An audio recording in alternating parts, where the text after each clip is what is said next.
Hello everybody and welcome back to another episode of Honkai Star Rail.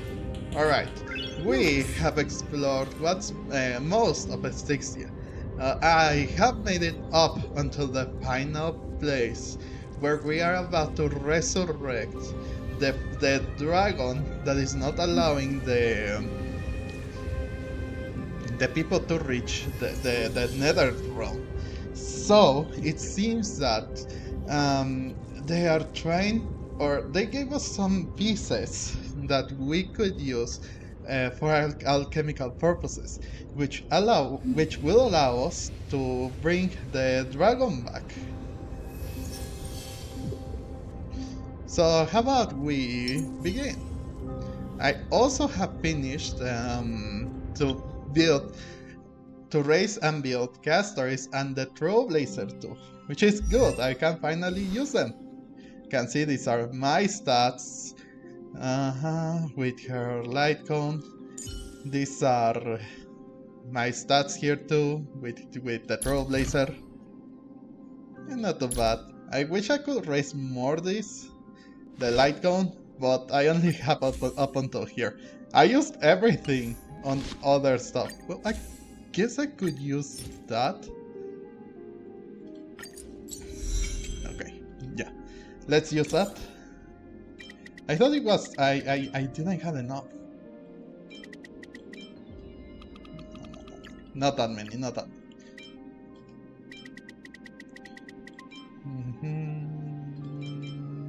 There.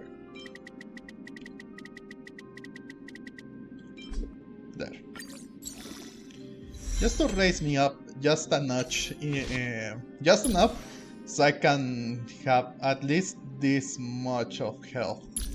I don't know if it's better health here. I mean, I know it is better to have ice boost damage, and second is health. But I think I don't need the speed rather than the crit rate, or crit damage. This is good, but I do need the speed if I'm being completely honest. Like, I don't have any speed. Just this, and that's it.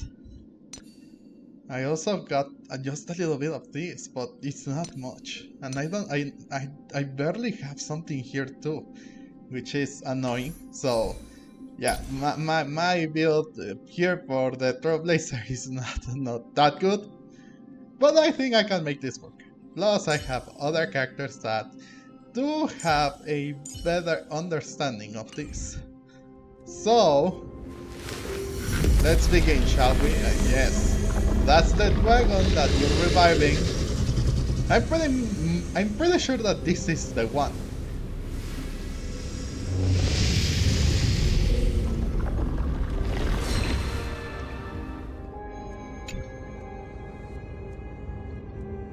Then, let the ritual begin. It has begun. And now, the objective is complete. That is all. Such is what Professor Naxa always says after preparing for an alchemical ritual. And now, Pollux, I shall lift you from the river of souls and reforge your soul. Perhaps you will be disturbed by this, and your body may become horrifying to behold. But if even the slightest trace of your soul remains, the soul that once ferried me to this side of the shore, then please, look at me. I wish to thank you in person. I have obtained everything you sacrificed your divinity for. Lady Holonette. Did she recognize you? Oh, she must be the first soul we can communicate with here, right?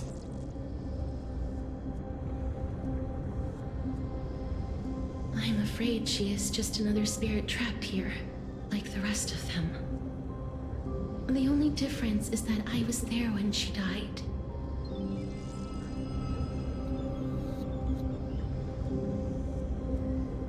Please, go on. I'm listening.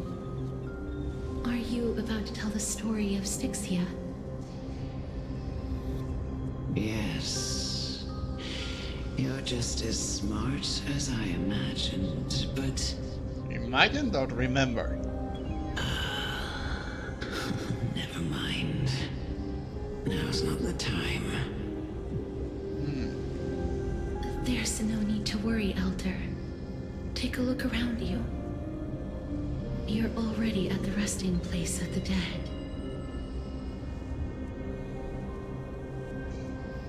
The world of the dead.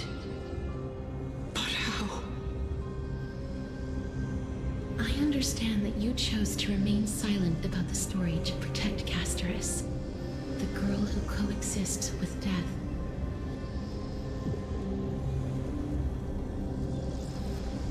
But you no longer need to hide that story. I can assure you that you have protected that girl's life well.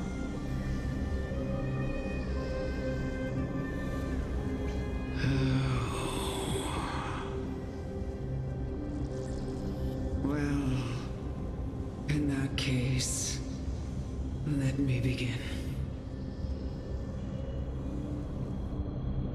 Styxia, the pearl of the ocean, plagued by unwarranted calamity and ravaged by death in the fairy tale. It was the first city-state to shift their faith towards death, even before Idonia did.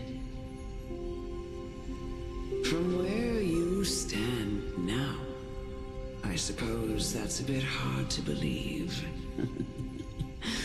Right? Indeed. I cannot imagine that those from the era Chrysia, blessed with eternal life, could ever yearn for death.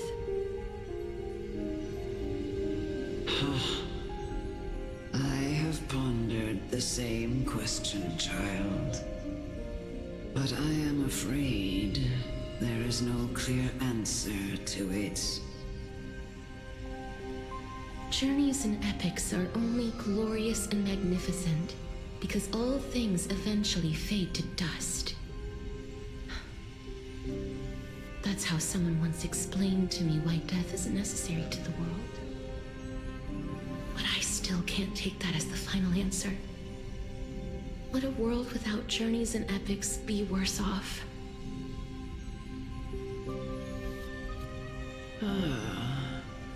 I take it the one who spoke this line was a general, or perhaps a warrior. I, however, did find some inspiration in these words. Would you like to hear my thoughts, Castorice?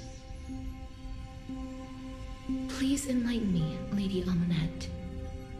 Though I have already made up my mind on how to handle the authority and core flame of death. Your words might truly guide me toward the path forward. You and I are neither warriors nor generals. Therefore, journeys and epics cannot truly resonate with us. But what if I reframe it like this? What if love is not a trait bestowed upon mortals by Nestia, but a blessing from death? Love. No one ever invented the word cherish in the era when life was eternal. For all the good things in the world can be revisited endlessly. That's true. And every bond formed carried no risk of being severed. The so-called era Chrysia was an age devoid of both virtue and sin. People did not truly live. They simply existed, going through the motions without passion or purpose, then waiting for something to happen.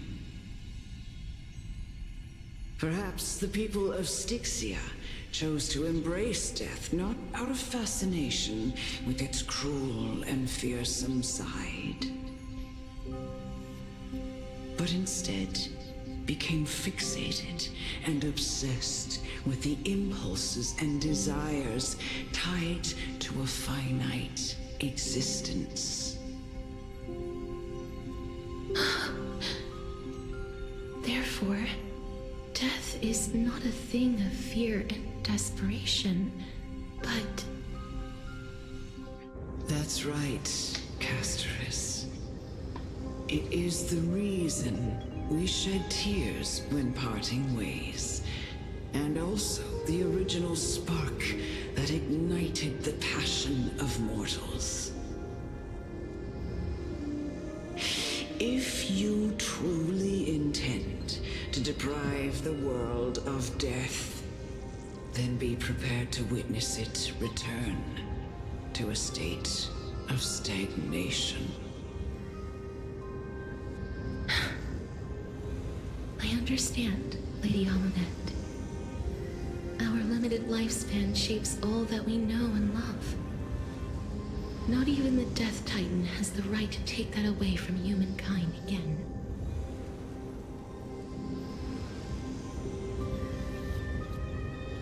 Nestia's love was the chrysalis of Gold's first blessing, but it most likely wasn't understood by mankind. We only learned to interpret this wonderful gift after Thanatos' arrival.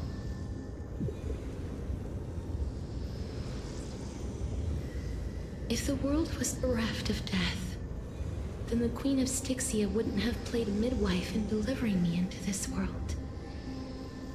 You wouldn't have welcomed me into Idonia, and Aglaya would never have invited me to join the Flame Chase journey. None of these stories would ever have happened.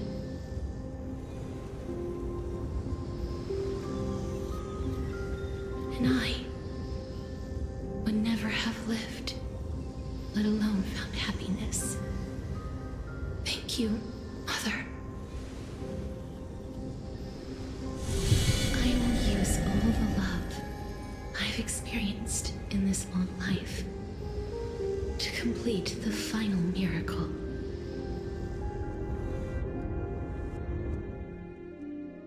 My teacher, Anaxagoras, grant me the wisdom of all things. I call upon thee, the stripped dead dragon's corpse.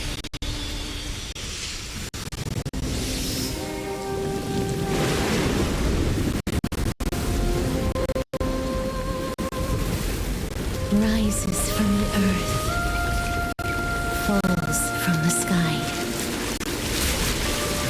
As above, so below. This is the greatest power of all powers. Unstoppable in this world.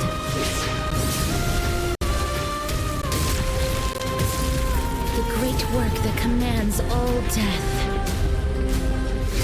I shall grant you embrace. Ew.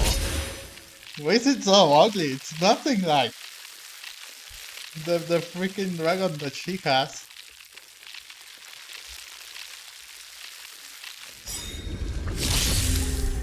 Look, it's an amalgamation. What are you?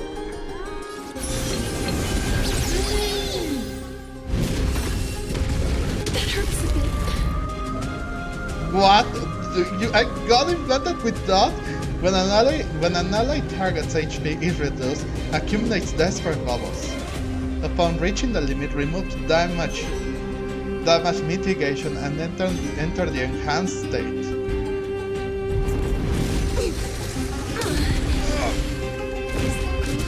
Saved my life. Truly gone. Or will you show yourself more once we eradicate this hatred and regret?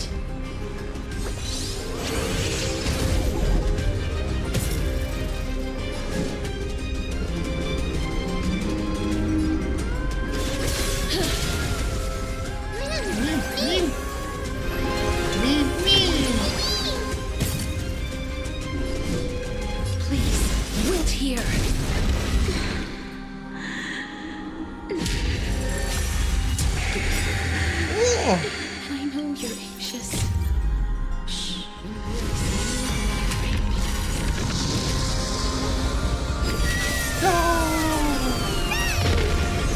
Is it coming?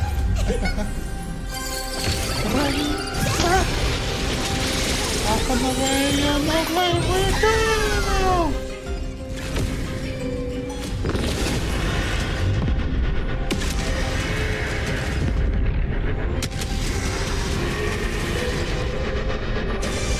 Yeah! Underestimating us will Cost cost you. you.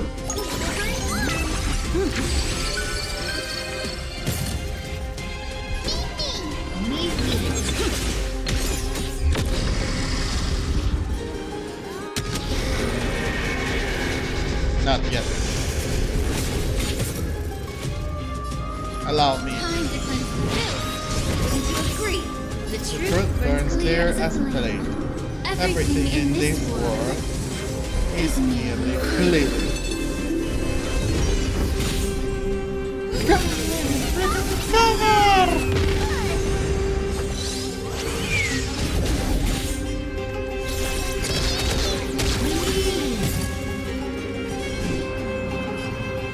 Dead souls, return to dust. Oh! Well, thanks for the help!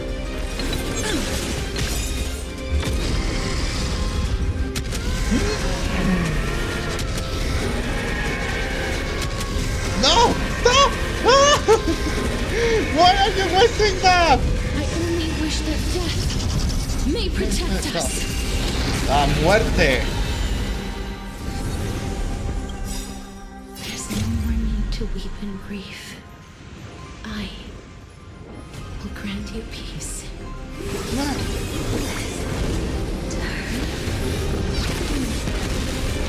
Yes, it's me. I'm back.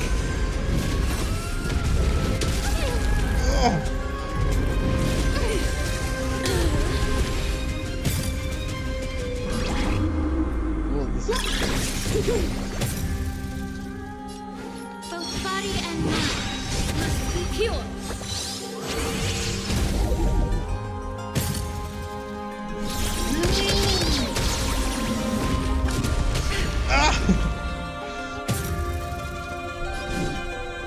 I grant you this as a wish.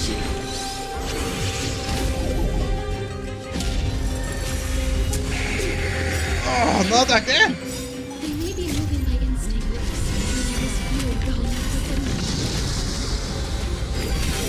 We got the cover! Good! Man! Me! Darkness follows me.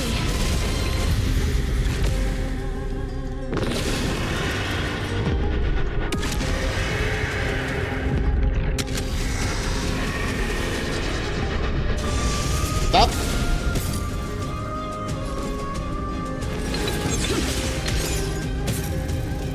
Please allow me time to cleanse the filth. Would you agree?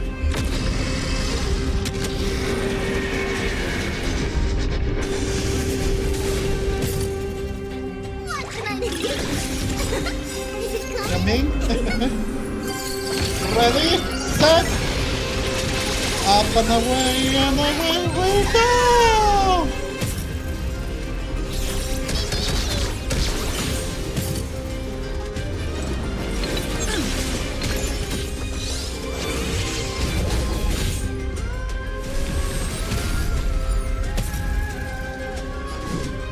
Dead souls, return to dust. There we go.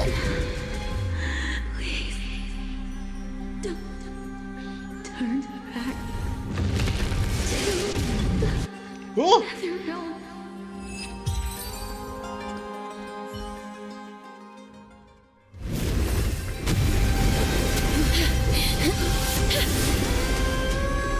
Oh, death. Sleep in peace.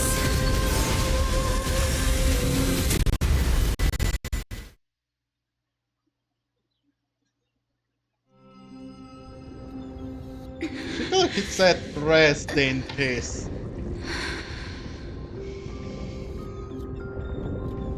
I'm sorry I have to wake you up from ancient death. And I know you're anxious. Shh. Don't be afraid.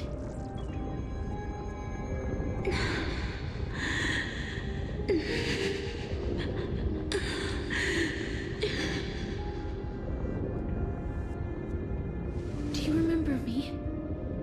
I'm the girl you once carried across the Sea of Souls.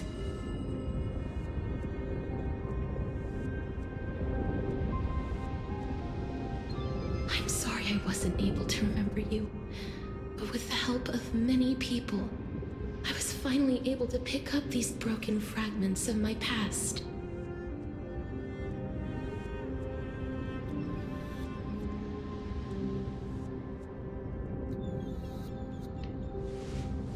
I'm back, Pollux.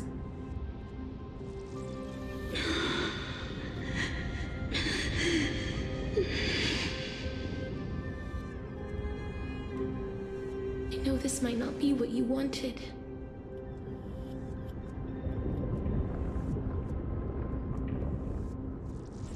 But I have to do this.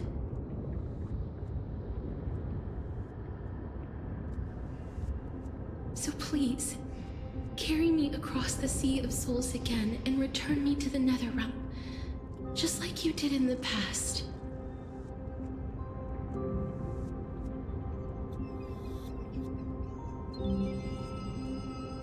Please take me to where the core flame of death rests.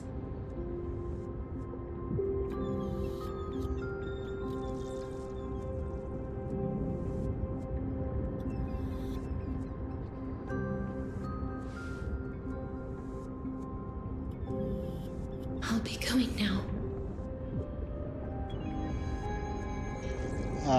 We will have to go into an egg, right? Great, let's go!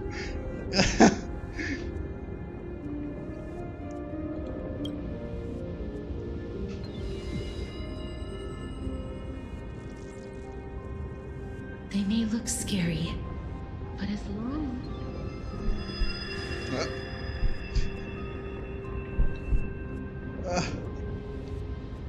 What's happening?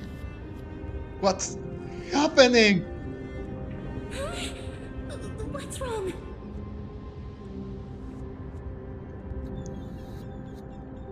I feel this. I think I'm done for.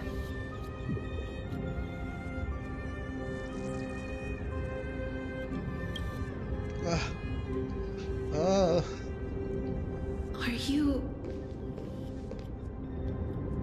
What's wrong with her?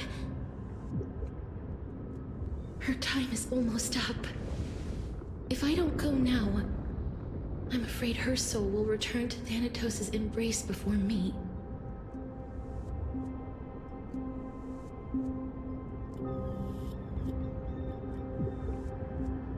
What?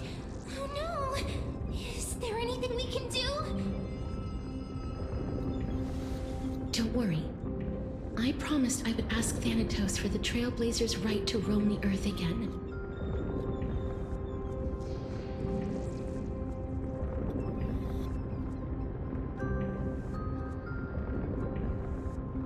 Just go. Stay here and keep a close watch until I return. All right?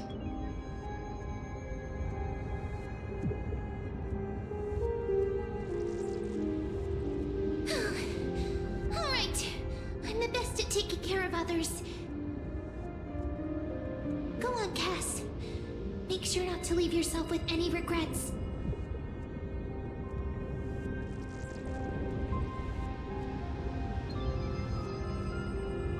No regrets. Take your time. I can still hold out. I'll go too. Let's see who gets to the Netherrealm first. No regrets. It's a deal then.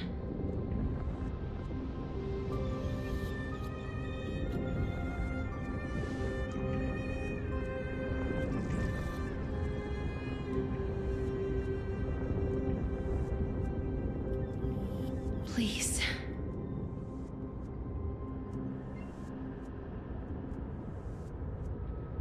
Wait for me.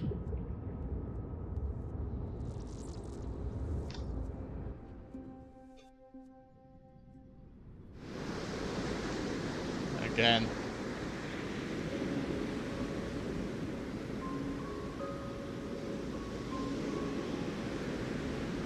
After all that, you still ended up back here.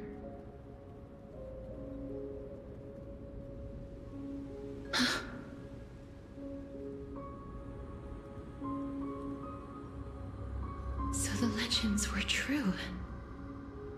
The Netherrealm really is a sea of flowers. Yes.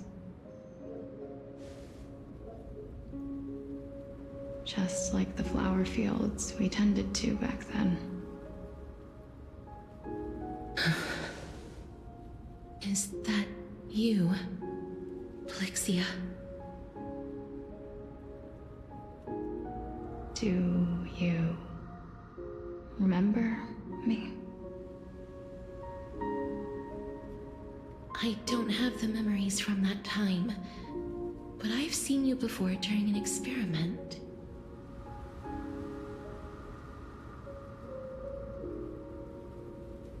I see. Call me Thanatos, then. It'll be easier. However, since you recognize the name, you must already know everything about Thanatos, right? Yes. I'm here to reforge the order of life and death in Amphorius.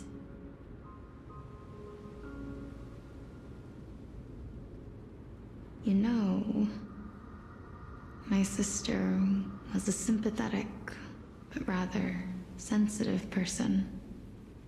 Whenever she didn't want to say what was on her mind, she would avoid eye contact and look off into the distance. Just like what you are doing now. Can you tell me about the last Era Nova? What did you do, Polyxia?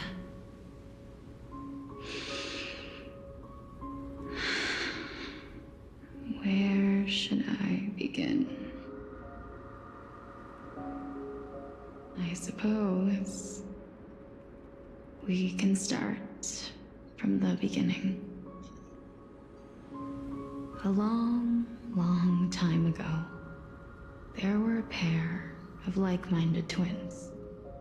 As foretold in the prophecy, they were chosen to be successors to the god of death. But fate was cruel. The price of attaining divinity was to take the life of a family member with our own hands.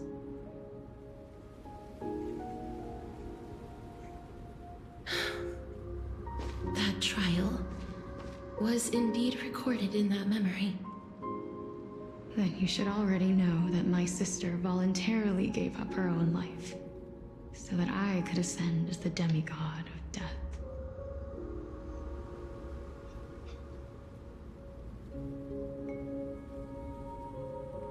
But I couldn't accept that. Why did we have to kill each other for a future she'd never see herself? That's not fair.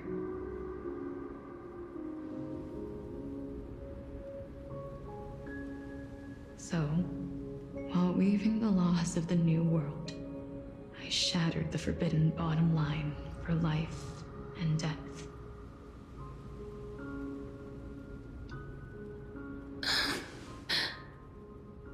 I reshaped my sister's soul and took the form of the great dragon Pollux to carry her up the River of Souls and back into the mortal realm.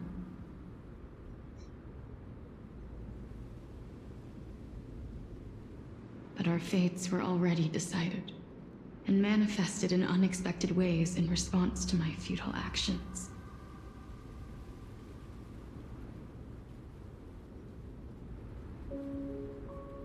Aging is an unbreakable law of nature laid upon humankind, created at the same time as death. When the living die, their souls will meet Thanatos, who would determine where every soul goes.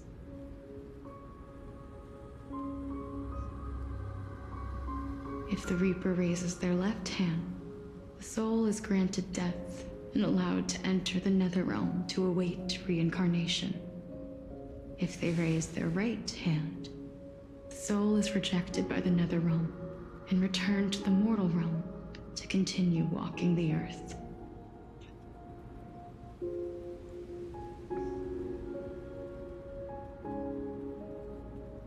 That's why the Hand of Shadow can only lay down judgment and not embrace another being.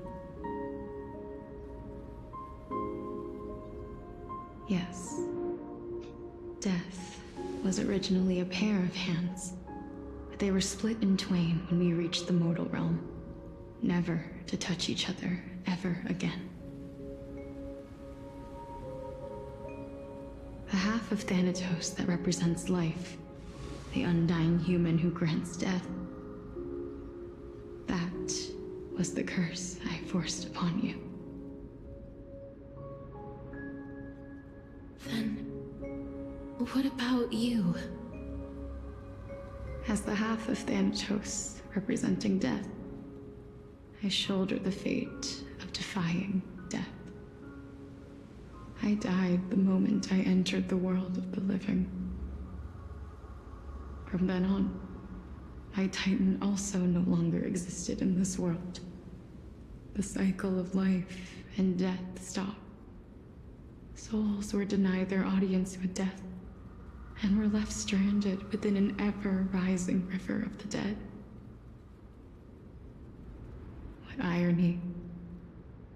My selfish desire to save your life gave you and the world a fate far worse than death instead. Then, what was left of my reason was left behind in the netherealm, where I've been taking care of these flowers day after day, until there is now a sea of them. Oh. All while mulling over the subject of life, death, parting, and enduring an endless loneliness. Is she able to move that? Fate is absurd indeed. Our lives were a mirrored image of one another, like a pair of hands. Even so, we arrived at the same destination. We walked different paths, yet experienced the same pain.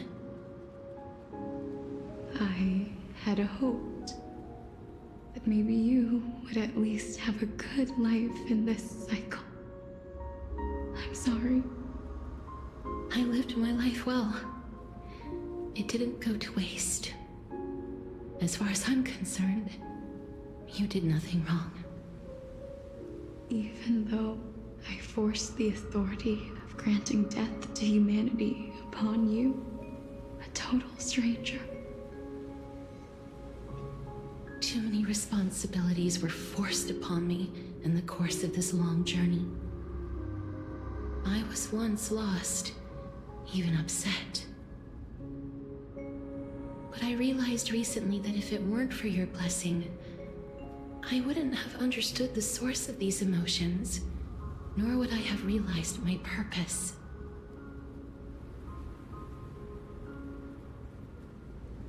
I wouldn't have made it here to reunite with my missing half. And we wouldn't be discussing our past while sharing the same view of this landscape.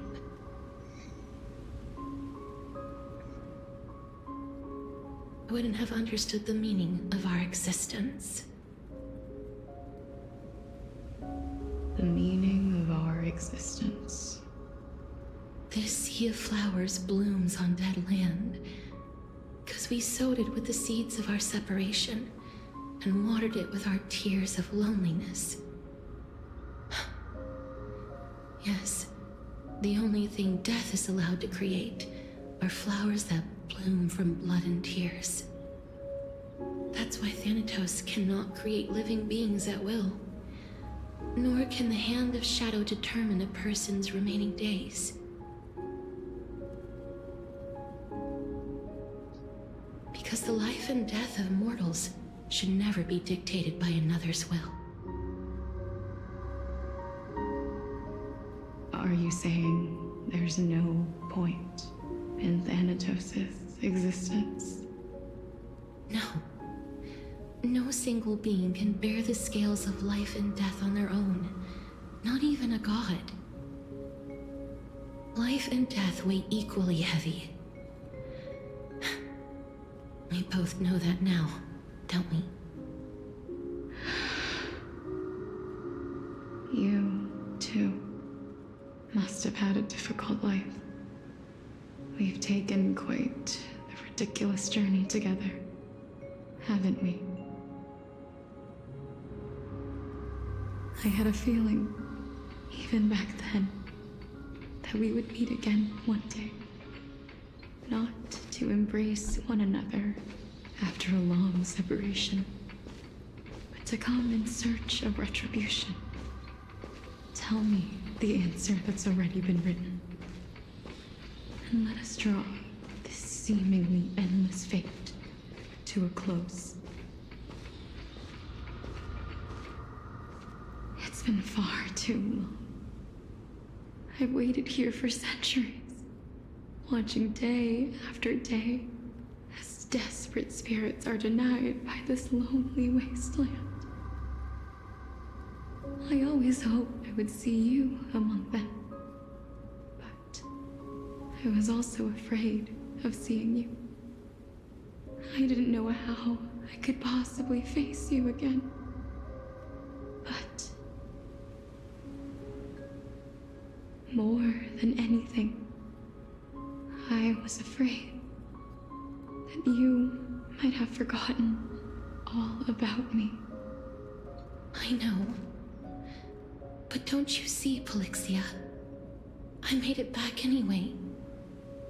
You don't have to shoulder death's authority on your own anymore. It was always meant to be held in two hands anyway.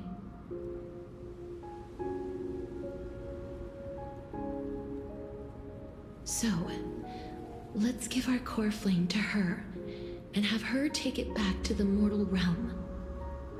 Give humanity back their cycle of life and death. Our responsibility as Thanatos was never about picking out favorite souls. We were only meant to watch over life. Let's tend the field together and create a warm sea of flowers for all the souls to come.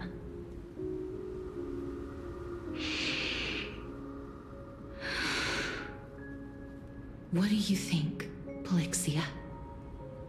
Yes, just one last step. You shall wither, and through that, the dead will sprout again from the remains, and be reborn with the dead flame. As foretold by the prophecy, Thanatos' authority is only destined for only one person to wield. As the Chrysos heir of death, as their demigod, as a titan. Our fated moment has arrived once again. Just like before. Yes, just like before.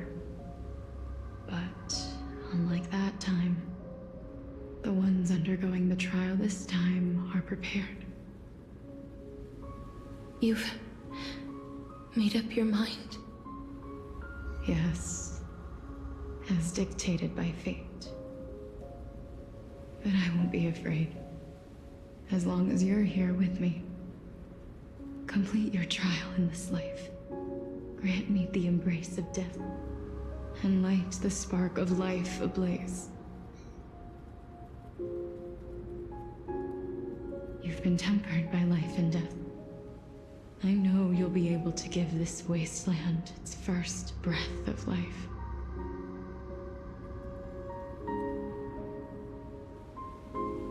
Like a raven butterfly, flying swiftly into the netherealm, perching on the twig of death.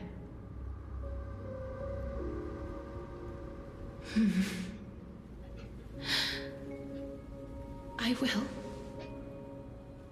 After this, I will remain permanently in the Netherrealm. The River of Souls shall return here and rain down from the sky, scattering souls across the earth. The cycle of life and death will flow once again. This sea of flowers you sowed shall bear countless joyous or sorrowful souls, and bloom evermore.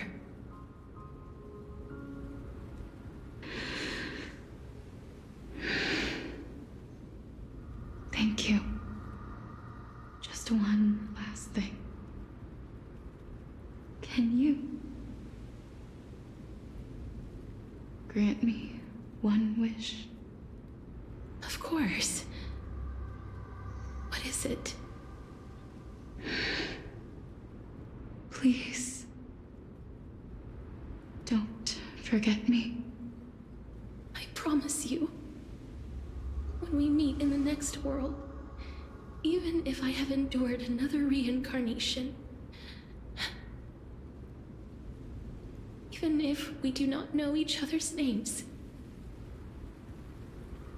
I will still hold you tightly in my arms, just like what I did when we were born. Castorice. Castorice. You're as beautiful as a fleeting butterfly.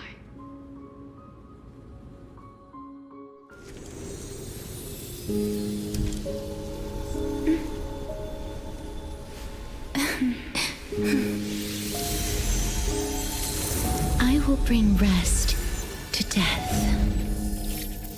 And from now on, stagnant life will once again flow.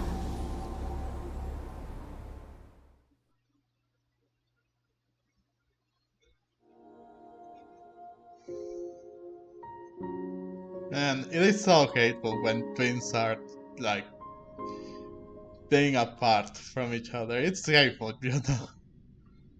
They're supposed to be together in some way or another, and when they are torn apart, it's hateful.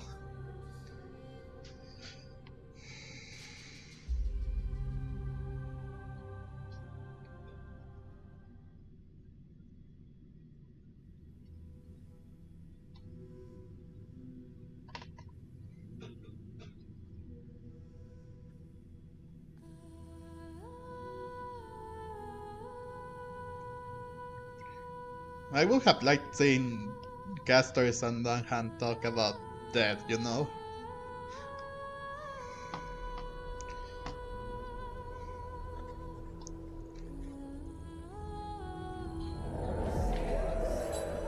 Time flies.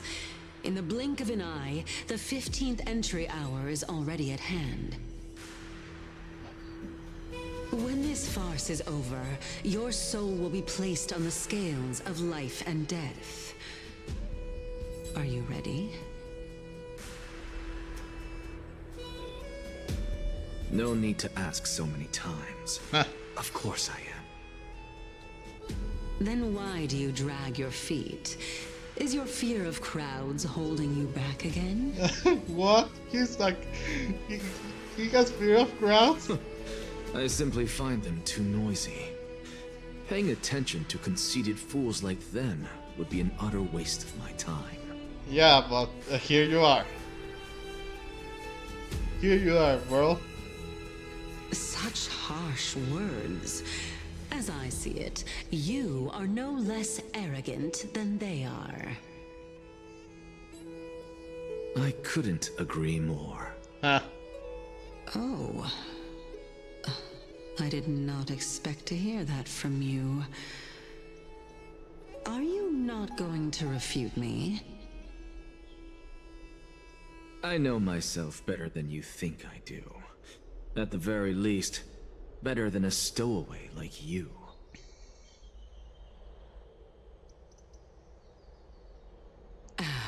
And they say men whose ends are nigh have but kind words. Well, that is exactly why I chose you. Should I thank you for the compliment? The hour of the trial has come. Do you have an answer for me? And how will you prove the veracity of your argument? I suppose there is no point in putting this off any longer. Do you recall where we stopped the last time?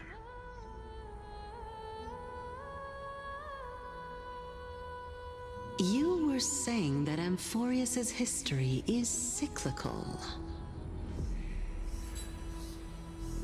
Indeed. The demigods that bear the core flames eventually become yes. the new titans at the world's end.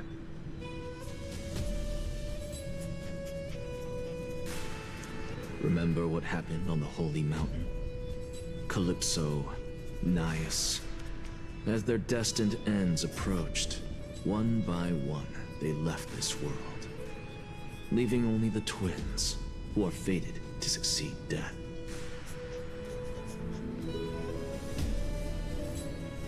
Unfortunately, while their journey is consistent with ours, you and Calypso, as well as Nicodor and Naias, act as supporting evidence. I can only come up with a rough sketch for my theory of a cyclical history.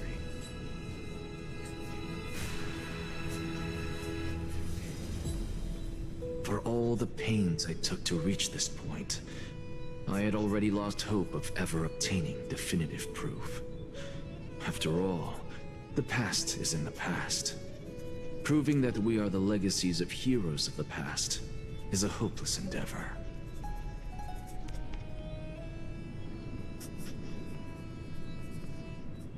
That is, until I met a girl named Polyxia and her sister. If Castorice was truly sent from the past to the present for the Titan's self-serving reasons, then having lived through 2 cycles, and with Styxia as the pivot, she will no doubt be the link to connect all of this together.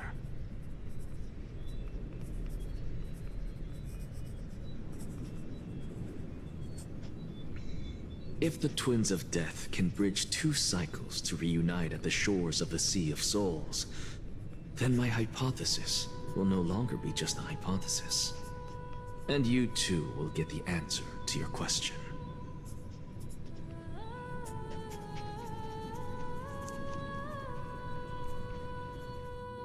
Well, that is all well and good, but how can you be so sure?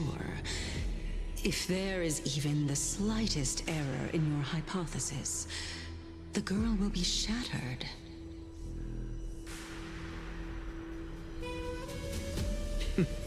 It matters not. The most important quality a scholar must possess is foolhardiness. If you are overly cautious, then you'll never have the gumption to make the first step, and change will never come.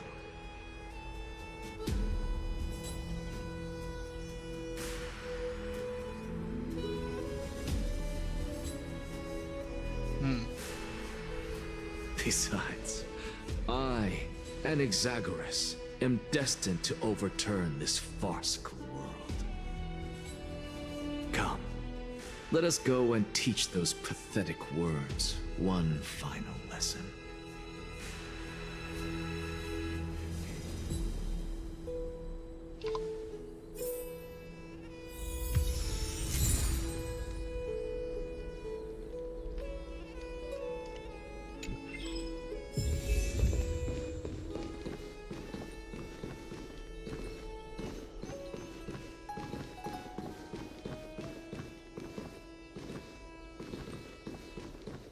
Fine.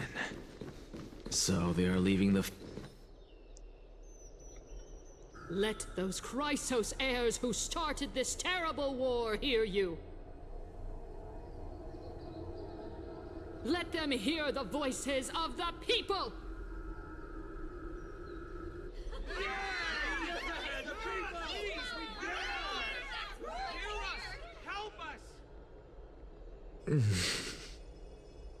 As always, that woman knows how to stir up a crowd. Professor Anaxa, I thought you'd pass on this. Everyone must cast their vote, or this assembly would serve no purpose. Prof, do you truly think it's wise to entrust the fate of the world to an assembly like this? Akama has stood strong under this system for 1,000 years. It stands to reason that there is purpose in its existence.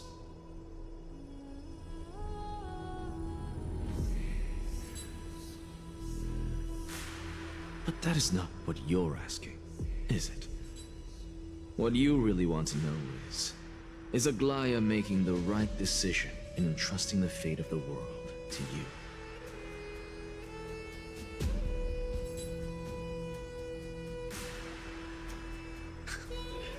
Nothing ever escapes you. Ah. I didn't spend all those years teaching you for nothing. Most people only take 4 years to graduate, if I recall. Hey, don't burn him!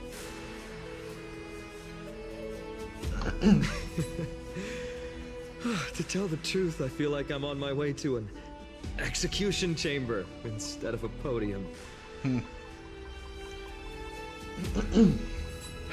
So, Sorry. Do you have an answer to that question? No, I don't. I thought so. Because that question is not yours to ask in the first place.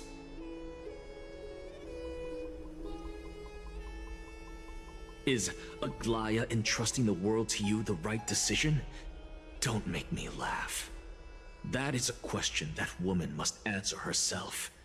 Why are you fretting about this on her behalf? Yeah, what the frick? Or have you been seeing yourself as her pawn all this time? Woof. Woof. Serious accusations there.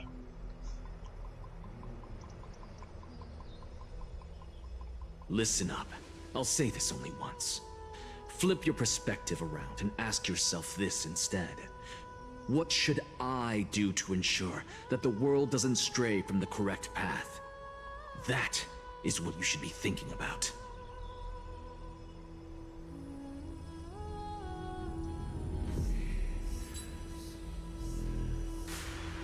You still have time, so give it some thought. Oh, and don't bother telling me the answer.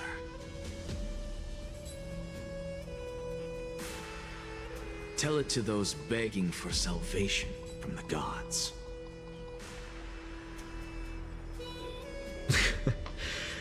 Got it. Thank you, Professor Anaxa.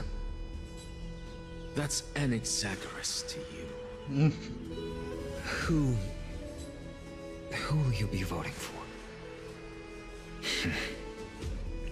That'll depend on how well you perform.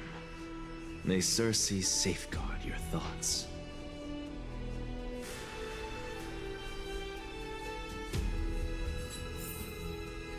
Oh no.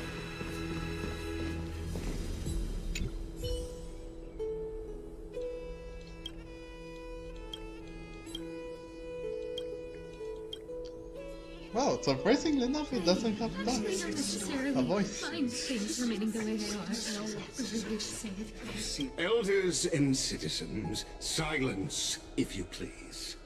As the Theoros, I present to you Finan of Ides Elysiae, virtuous citizen of Akama, and the last speaker of the assembly. Much obliged, Lord Lycus. I remember him. He's the penniless lad working for Aglaya. Where's Lady Goldweaver? Why is she sending this guy to give the last speech? Is this really the end of the Flame Chase journey?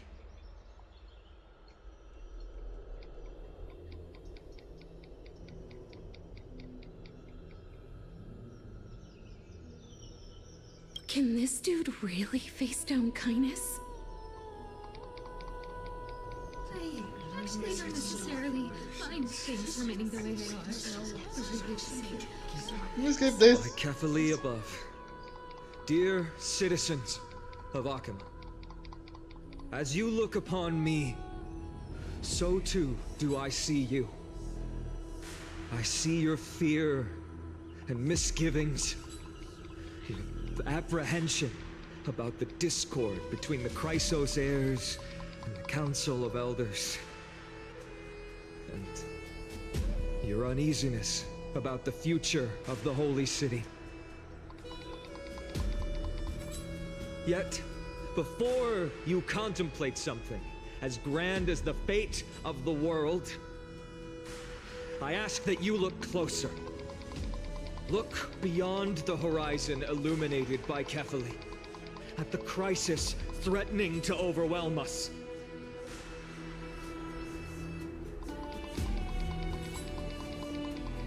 What? Hydes Elysii, my beloved hometown, is a village forgotten by time. It is a place with the most invigorating breeze and wheat fields that spread all the way to the sea. I once thought that there I would enjoy a lifetime of peace and quiet with my friends and family. How I wish I could invite all of you to that paradise, far from the noise and chatter of the world. Alas, I can't. Because she, and all that she nurtured, all that I loved, they have long been devoured by the black tide. My beloved home is no more.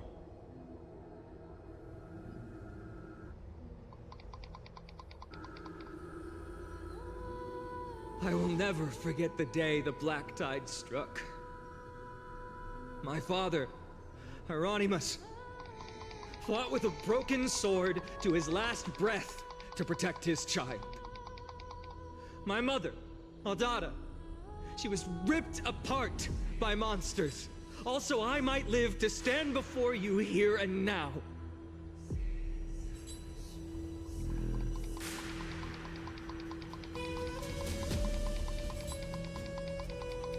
Galba, he was a hunter. But in the end, those arms that once drew a bow instead embraced Piso, his beloved son, as they both breathed their last. Pythias, the teacher, risked her life to save her students, but a burning beam fell on her, crushing her.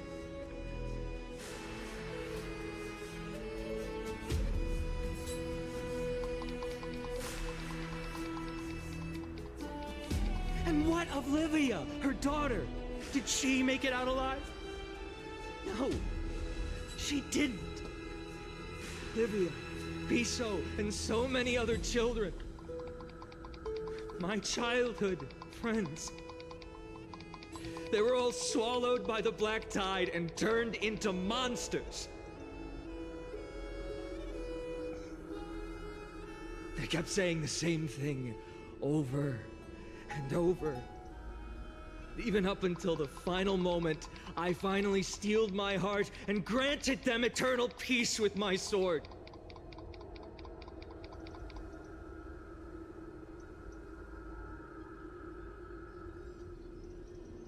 Why, Vina? Aren't we the best of friends?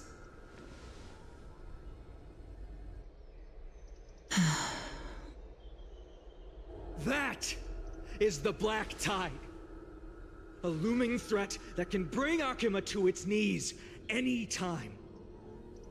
Kindness may have promised that with the 3 Titans of Calamity gone, Akuma will return to an era Chrysia once more, but...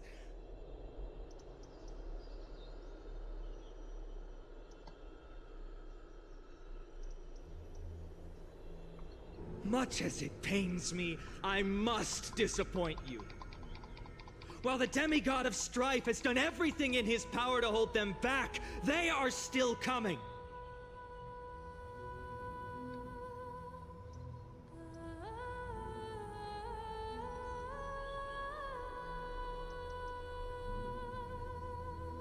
By now, the name of that black-robed swordmaster, the Flame Reaper, has likely echoed throughout the city already. The roaring thunder is a message from the Strife demigod. The Flame Reaper has risen from death, and they hunger for the core flames of the gods.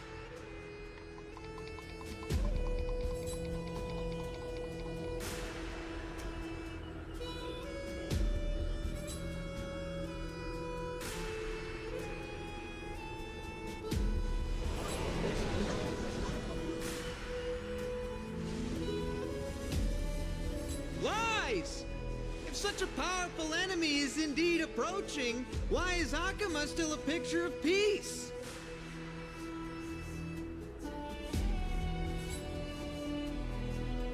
Exactly! The city of Akuma shows no signs of pandemonium or chaos. And why is that? I beg you, spare a moment to think about this. Are we able to stand here and hold this assembly in peace today because the danger has passed?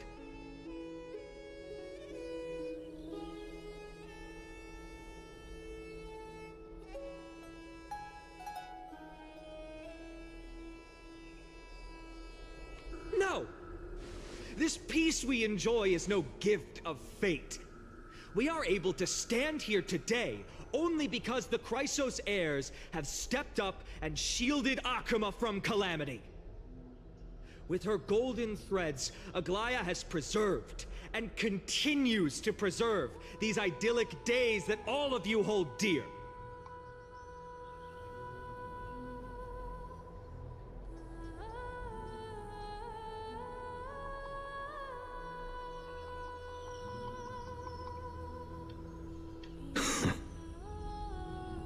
Council of Elders claims that Aglaya will one day forsake the people because her divinity is eroding her body and soul.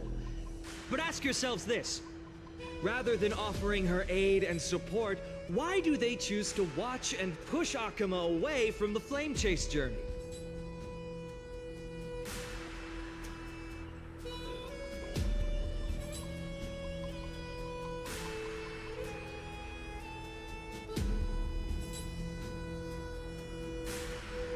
The answer that no one can bring themselves to speak of. A truth stained in blood and buried in greed, fear, and vanity. Allow me to lay it bare before you.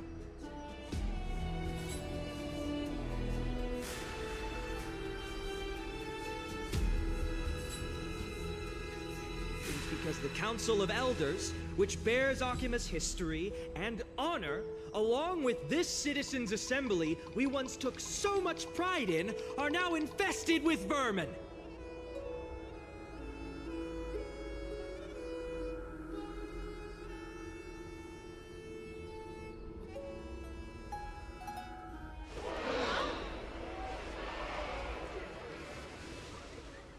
You insolent whelp!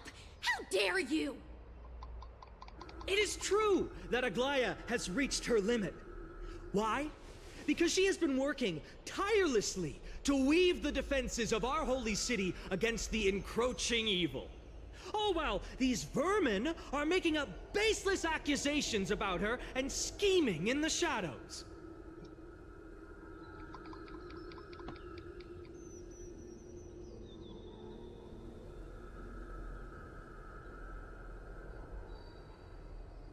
Not once has she ever failed Akuma.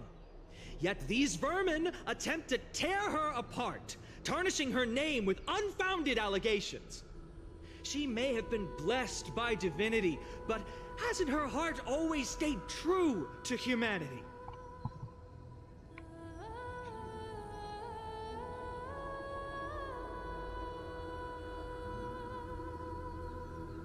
They attempt to mislead you and reduce this assembly to a crude standoff between gods and humans, but citizens of Akama. Once more, I implore you to open your eyes and look at those around you.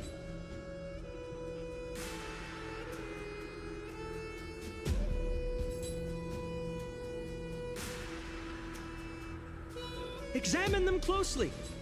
Beneath all that finery, do you see the good heart of a human or the poisonous glands of a pest?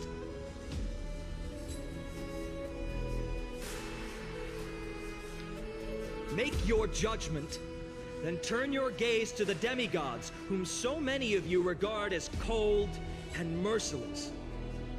Do you not see the light of humanity in them? And those who wear the mask of humanity, yet utter only hurtful, slanderous words. Can you not see that their souls have been corrupted by power?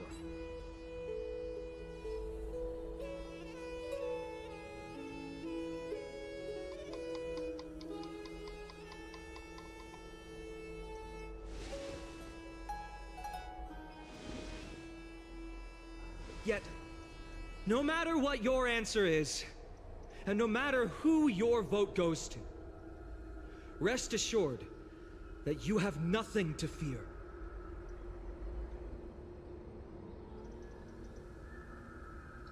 For Aglaya, Tribios, and I will remain your faithful guardians and pledge our lives to upholding your decision.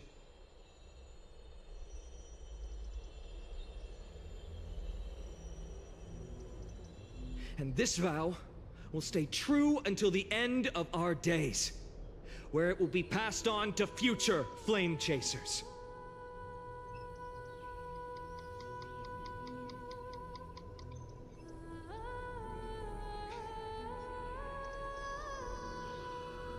A steadfast and unwavering promise that shall endure through the ages.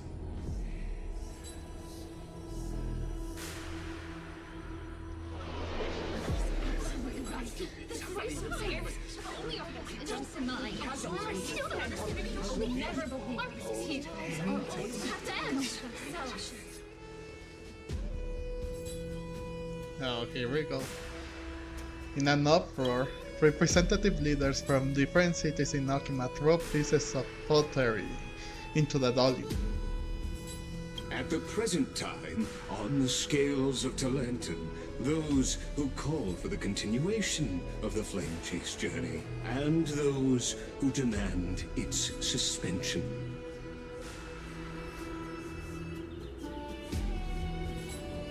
Each faction holds an equal share of votes, resulting in a perfect balance. As expected, this is the moment when the Flame Chase journey is the closest to its end.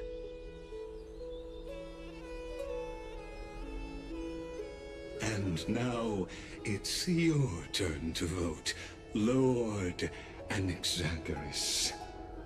So it has come to this. Is there anyone else who hasn't voted?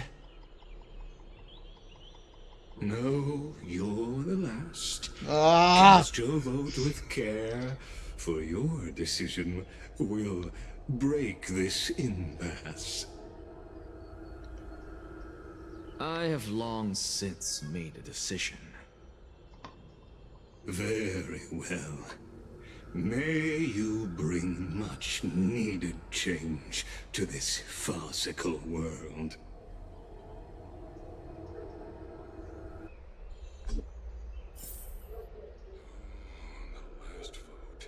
Vote for kindness.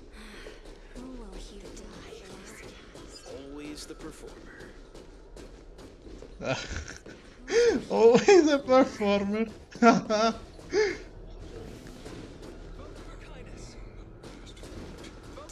Oh, I see. Turkey. Okay. Oh. Oh. You've done well, Finan. Given the circumstances, delivering a rousing speech to stir up emotions was a prudent move. Mm-hmm.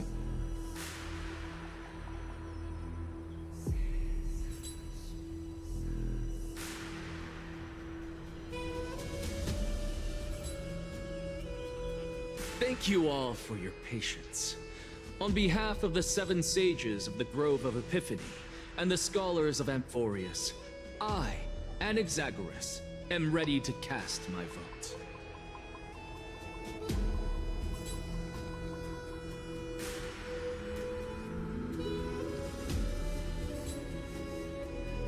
But before that, in the interest of fairness, Lady Goldweaver, I pose a question to you before all who are gathered here.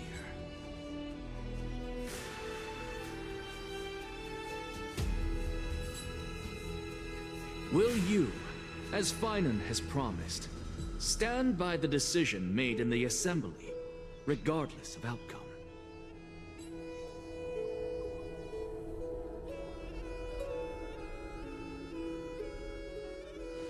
In the interest of fairness, I make no promises, lest it should influence your decision.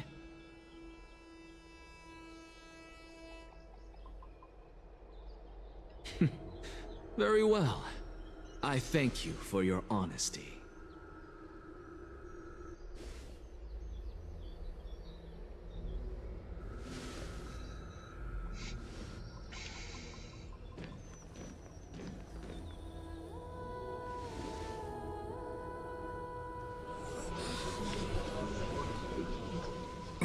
What's he doing? The stakes are high. Let's be patient.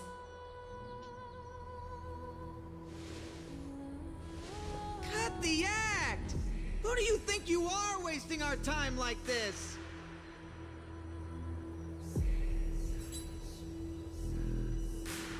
Lord Anaxa, please do not forget that I...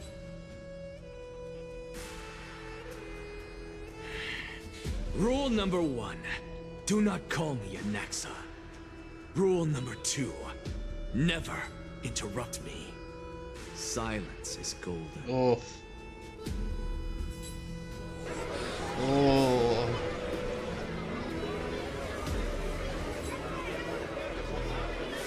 Just vote already. What are you waiting for?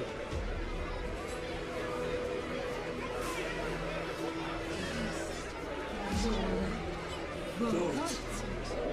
Cast your vote. Cast your vote.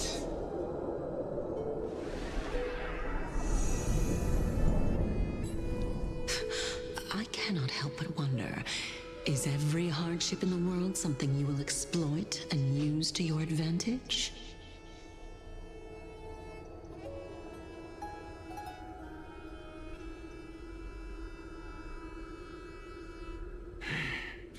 How else am I supposed to make use of this situation where my body and soul are separated?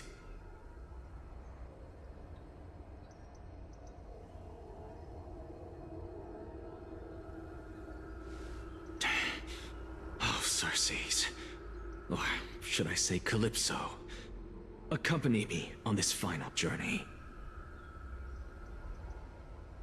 Let us journey to the Netherrealm and see how she will substantiate the answer to your question and validate my decision.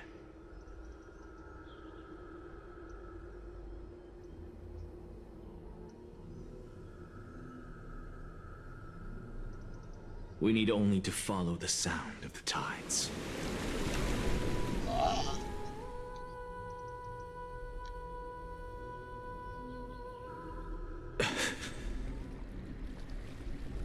You are... Well done, child. Just as I foresaw, you have achieved great things. Teacher. What a twist of fate. A blasphemer raised in the doctrines of the Venerationists. It's like a foal kicking its mother in the belly after taking all her milk. I respect you immensely, sir. But you cherish the truth even more. So, child, do not be troubled by the criticisms I have borne. Do not let those voices hinder you as you forge ahead.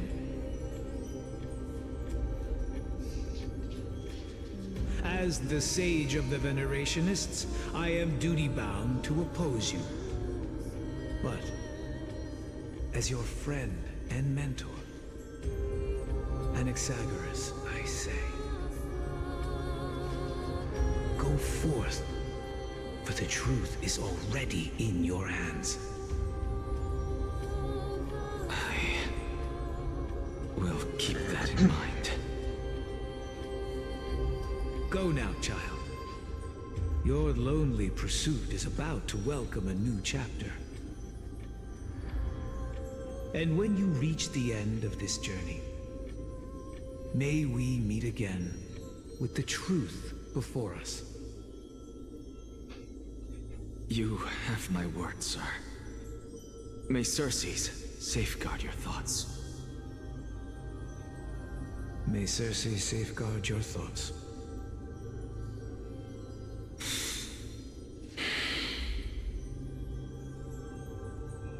You are right, Empedocles. My lonely pursuit is about to welcome a new chapter. I must be on my way now. May we meet again with the truth before us, Empedocles. What are you waiting for? Just cast your vote. Silence! Silence, everyone! Behold, Circes, here at the center of the world, I shall write the final step of my proof.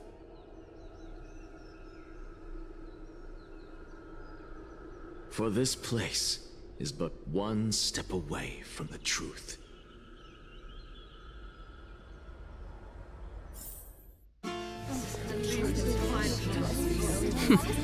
It's still going. Professor, I completed the proof you wanted.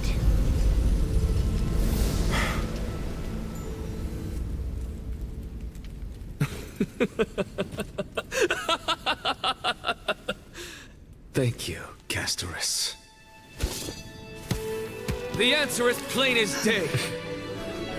My vote goes to the Flame Chase Journey and nothing else! Elder Kindness, I have deciphered the truth of this world.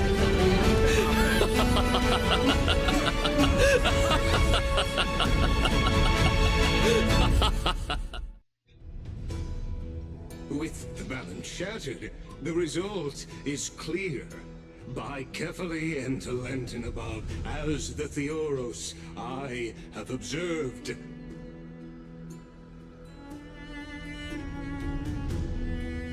No! Ligus, you can't! Anaxa, what have you done? Have you lost your mind? I hope you are prepared for the harsh punishment awaiting you. Mark my words, I will make sure that clever head of yours never forgets the price of betrayal.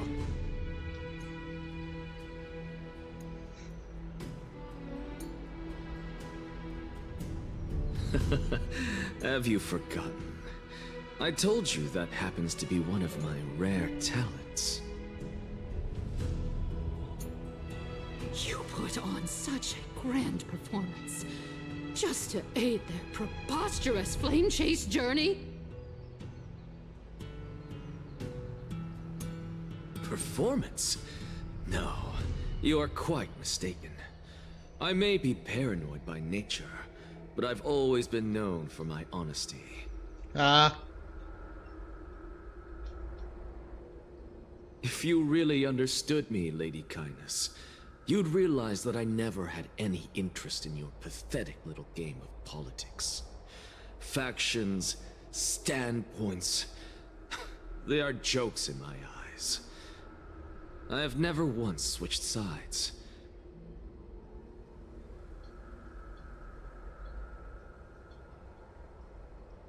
Because I, and I alone, am the truth. Lady Kindness, with all the citizens here as witnesses, we should honor the spirit of democracy and respect the decision of this assembly.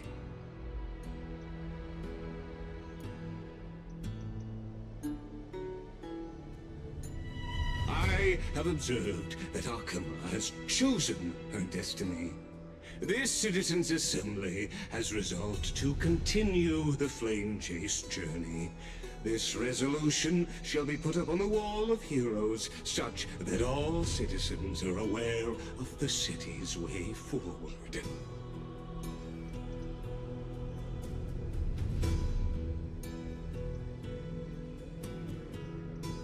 You! It seems not everyone is ready for the assembly to end. Very well. Let me entertain you for a little longer.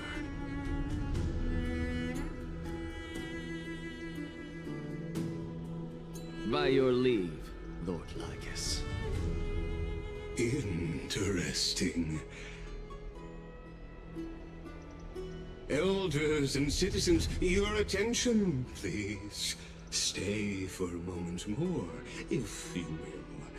Anaxagoras of the Grove of Epiphany has an announcement for the assembly.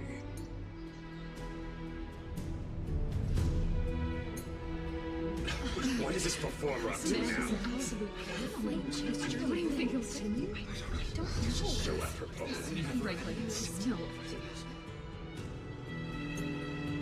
Just moments ago, all of you made a decision on the fate of Amphorius. As a supporter of the Flame Chase journey, it pleases me to see the choice you have made.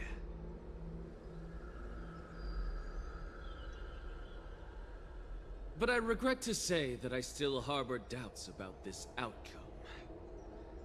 Thus, I hereby challenge this resolution.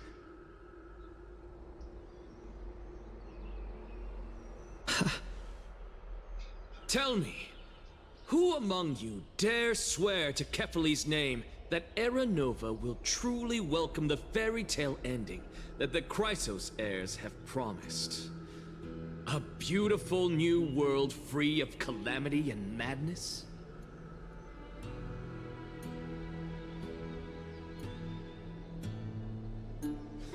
Nonsense! That's impossible! What is he getting at? Of course not.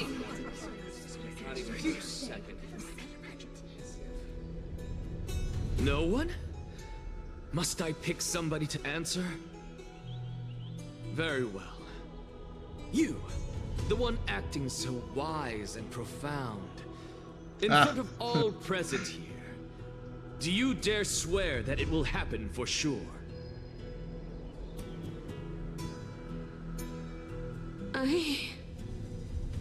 No? Fine. Next. You, the one with ignorance written all over your face. Yes, you. Do you dare swear by it in front of the Titan? What are you trying to do? Useless.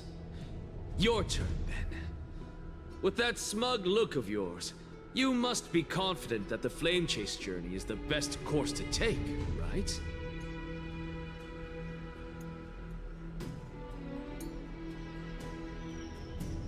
Hey! Mind your tongue! So, no one? I see. In that case, fine then. Answer me this. Your speech was filled with such passion just now. How confident, then, are you in making this promise? Professor, What are you doing?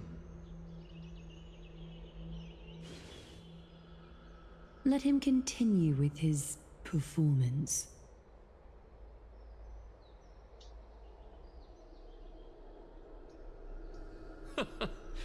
Will you look at that? Even Finan and Aglaya lack the courage to make such a promise.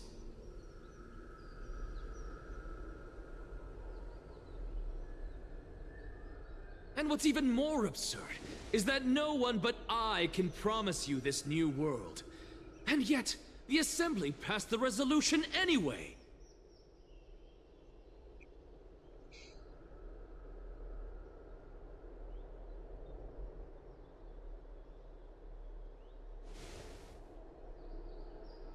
But you needn't worry, because I knew better than to trust you good-for-nothings. That is precisely why I am here today. To give you one final lecture.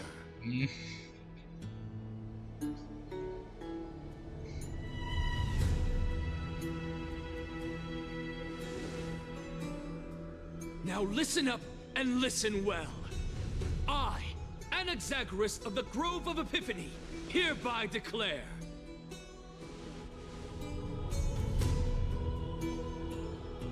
everything that the Flame Chase journey promises is true! Finan of Ides Elysiae, the prophesized demigod who shall succeed Kefali, will reforge each and every one of us in the new world with his complete, intact memories.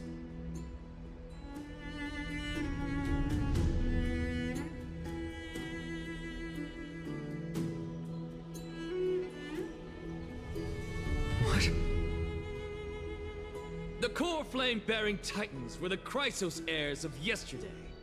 And the Chrysos heirs who carry the core flames today will become the titans of tomorrow.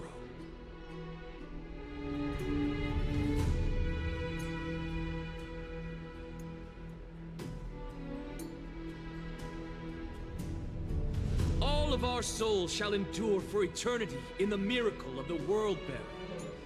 And all under Kefali's protection shall step into that new world.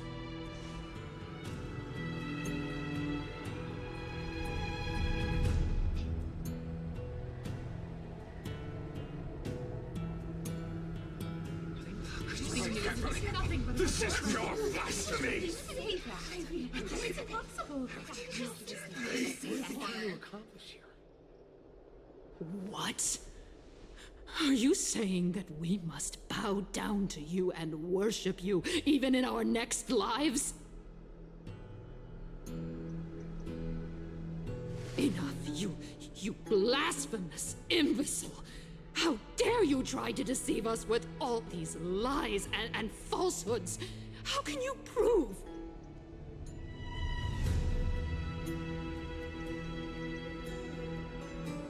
I told you, don't interrupt me. But since you've asked, I shall be kind and indulge you. My statements are based on my experiments on the divine body of Kefali themselves.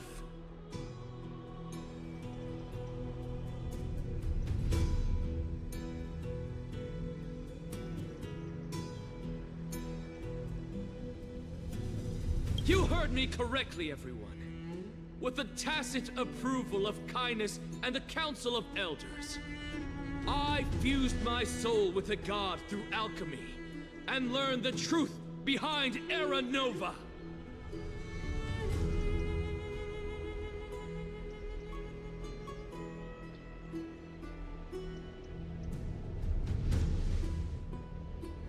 What is he talking about? Isn't that pure blasphemy? Oh. I, the vile, wretched blasphemer, deserve nothing less than death for my sins.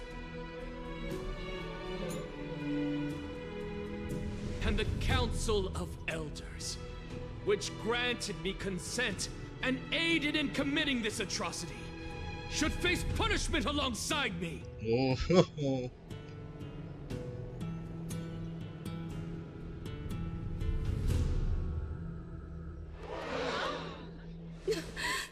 the gods! Even Kindness has betrayed Akuma!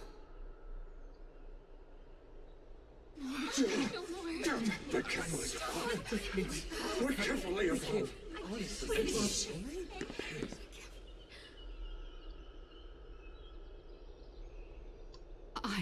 I had no knowledge of his transgressions. He did that on his own. The Council of Elders bears no responsibility for his actions.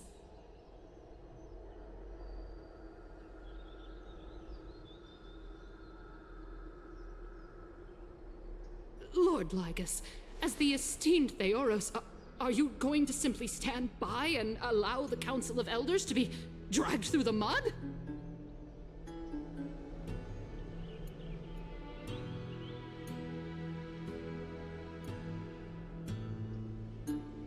If the accusation is true, I will acknowledge it. If not, my conscience stands unburdened. Lady Kindness, the reputation of the Council of Elders was not built in a day, nor will it be shattered overnight.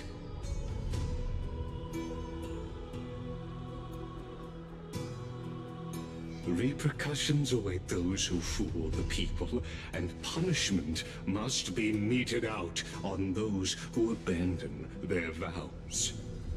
We should respect this beautiful city and her people.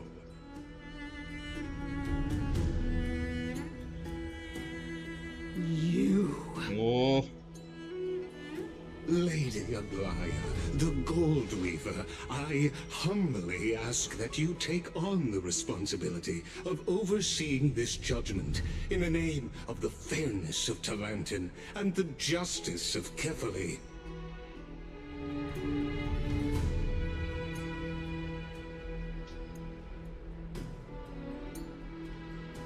Considering the circumstances, and in accordance with Akuma's codex, as the only demigod among us, you shall rightfully wield this authority.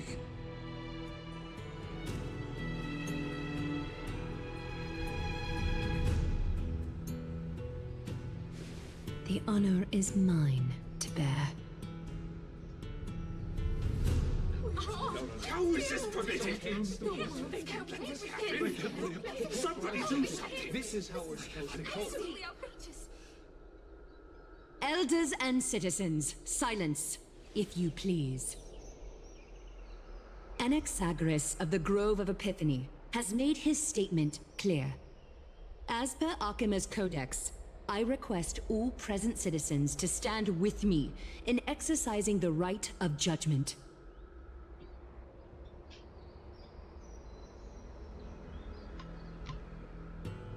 First, Elder Kindness of Akuma and Lygus the Theoros stand accused of neglecting their duties and abusing the law, leading to the egregious blasphemy against a god.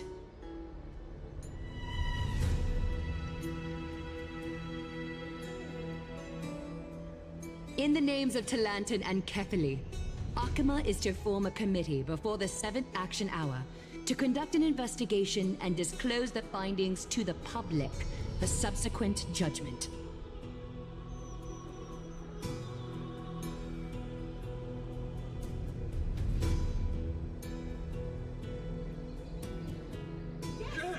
That's what we deserve! Agreed! Curse you! Now, concerning Anaxagoras of the Grove of Epiphany, he has confessed to grave blasphemy against Kefali.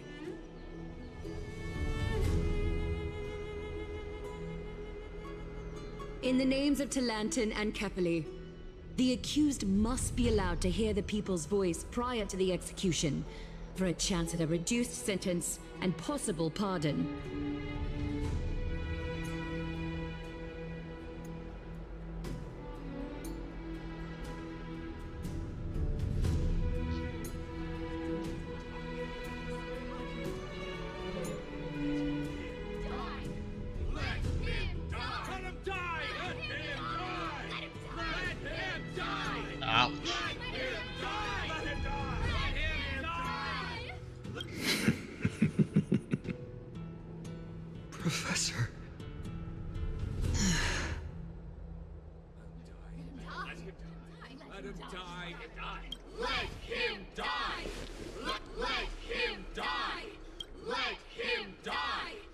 What decision will you make, Lady Goldweaver?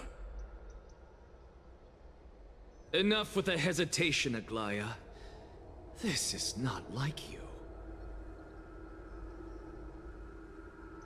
Let him die! Let him die! Let him die! Let him die! Then, in light of the people's voice, O Talantan on high, may you bring death upon him.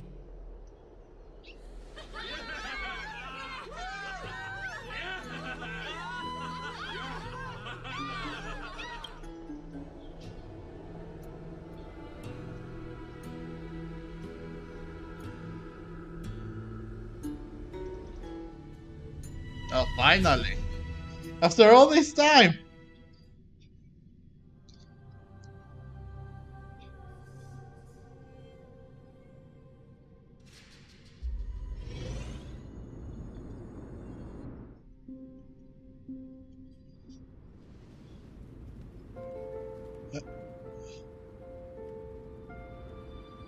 A sea of flowers? What is this place?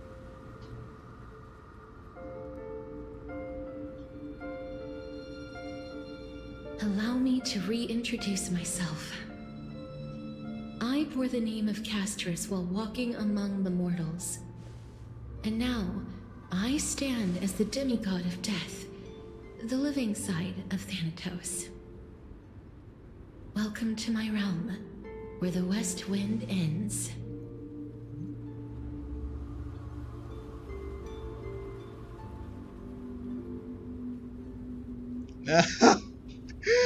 Ah, it's a beautiful place. I made it, my character arc is finally done.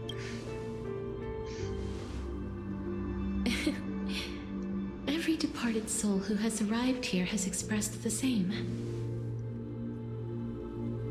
Did you know? Every flower here was planted by Thanatos himself. These flowers were originally both lifeless and immortal, but in the first rain brought by the River of Souls, they were given new life, flourishing as the bearers of countless souls.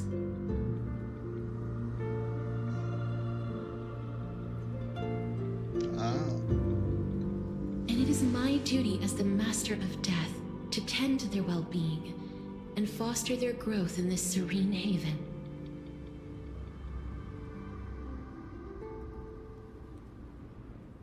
Similar to the structured cycle of life and death in the mortal world, these flowers too shall wither and fade, returning to the earth and then ascending to the sky with mist and tides.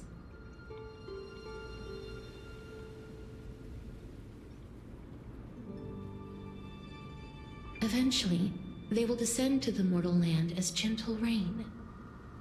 Every soul undergoes the perpetual cycle of reincarnation, albeit in varied forms, until the world meets its end.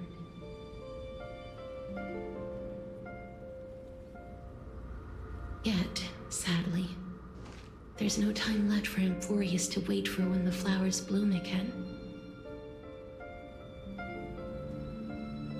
Now, death is the power at my fingertips. It once led the souls of the deceased here, but I shall open the gate of the netherworld and return you to the realm of the living.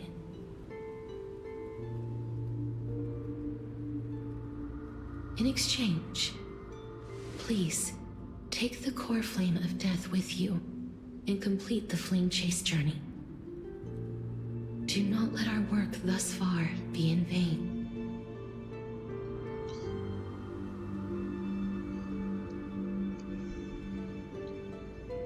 Okay, I promise. You have my word. Thank you. But you're not going back.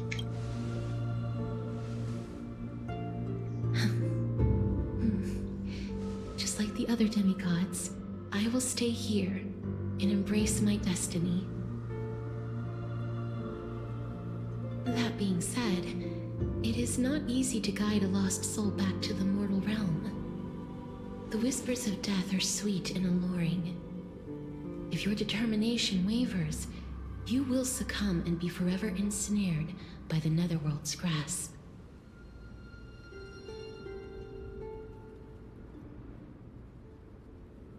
Please consider this a one-time exception. I will do everything in my power for the flame chase journey.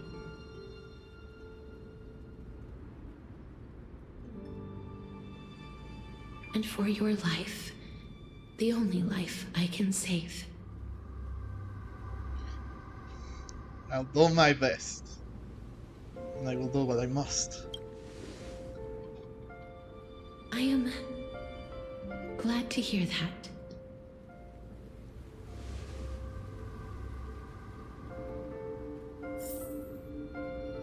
Over here!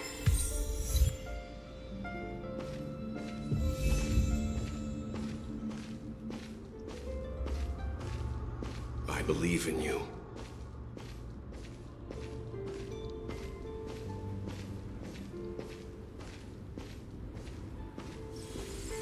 Such a sweet joy.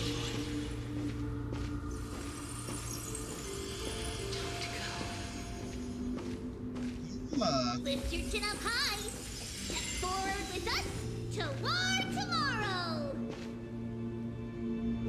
We never saw that, if I'm being completely honest.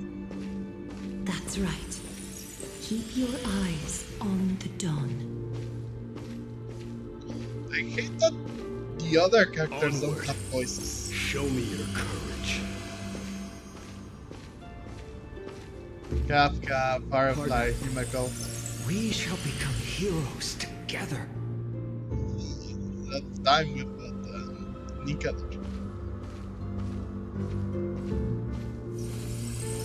Almost there.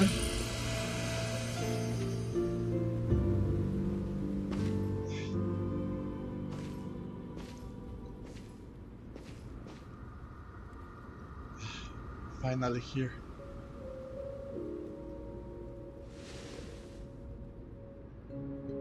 Thank you, Castorice. Since I already made it to the end, maybe I can have one last glance at the Sea of Flowers.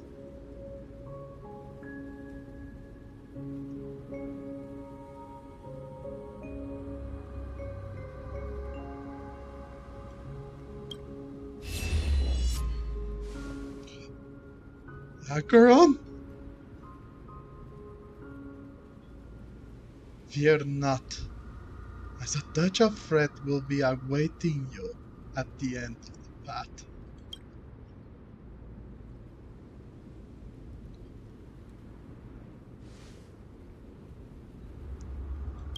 It will guide you and illuminate the way out. By doing so, you'll eventually reunite in the warmth of the sunlight.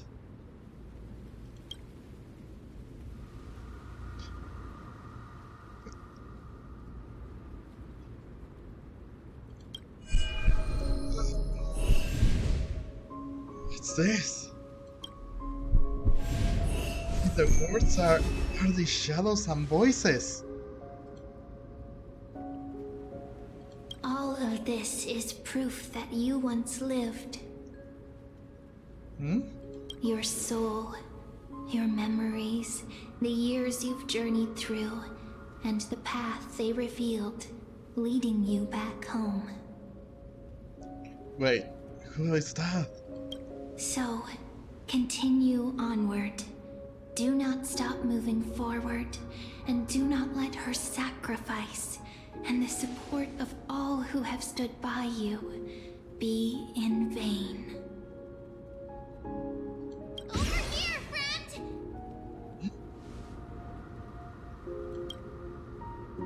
Take my hand. Let's go home. So it was a man. Goodbye, NetherRealm.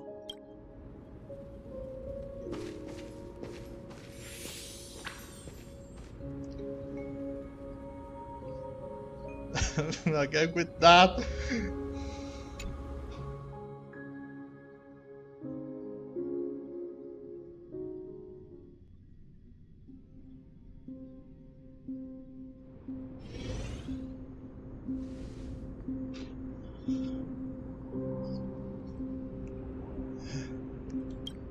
I'm back. At last. I knew you could do it.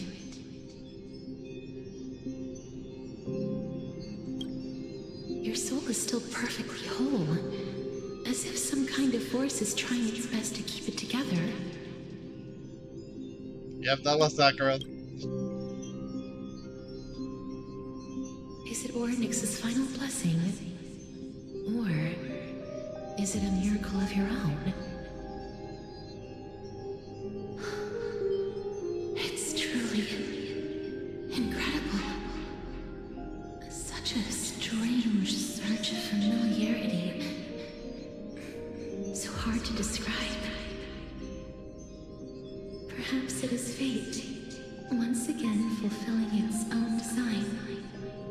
Or perhaps it is the laws from beyond the sky, so familiar to you, that intertwined our fates long ago.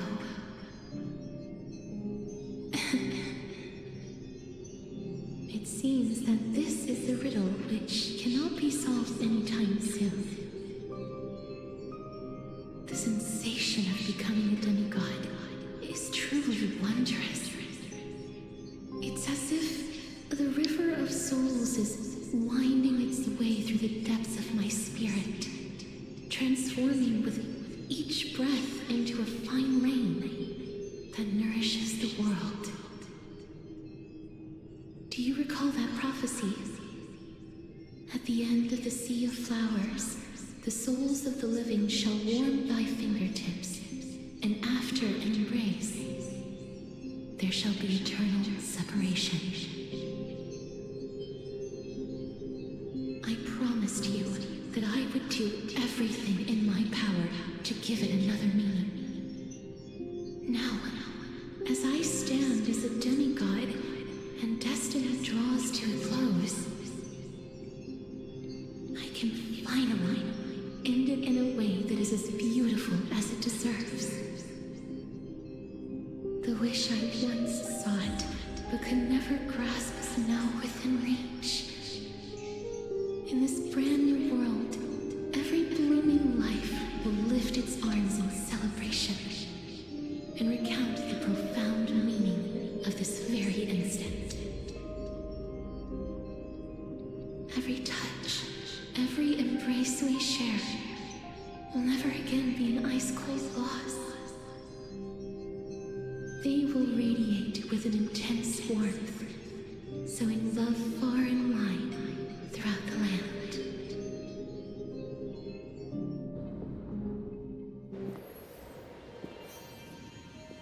The other shore is very cold.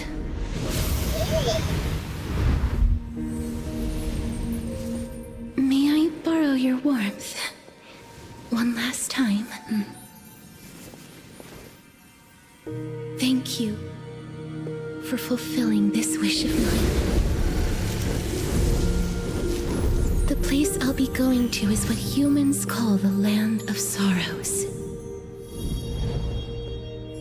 But with this heartbeat and the residual heat of this embrace, I shall turn the netherealm into a gentle place of rest. They kept on! No! Bye.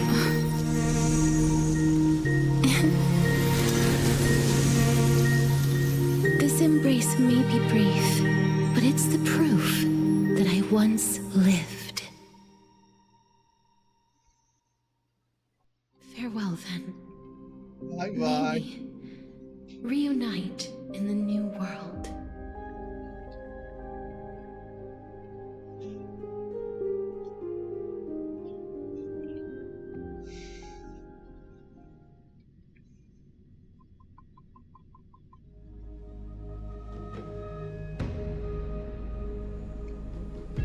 presently in Akima. That grand and absurd performance was what you've been seeking your whole life? I gave up everything in search of truth, and it culminated in this very moment.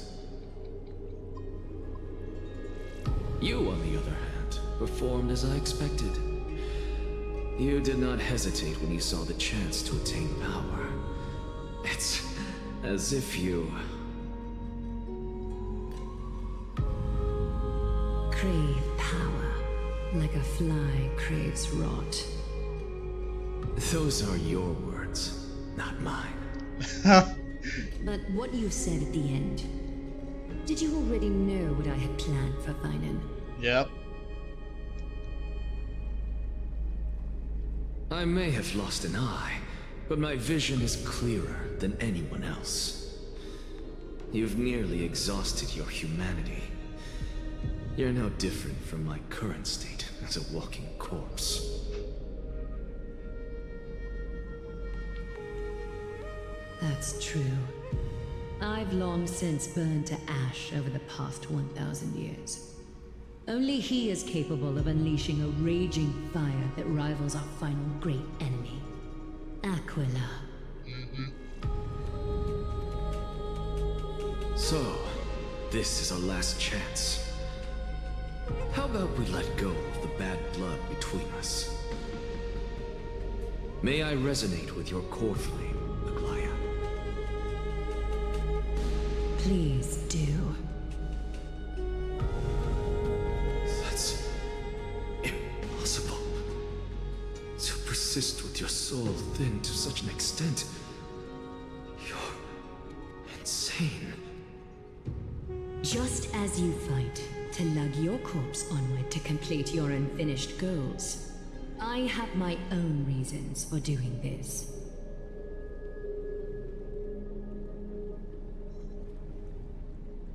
Until Finan grows into his position as the prophesied leader, I must continue to lead everyone on the flame chase journey. I must keep inching forward, even if only as an empty shell.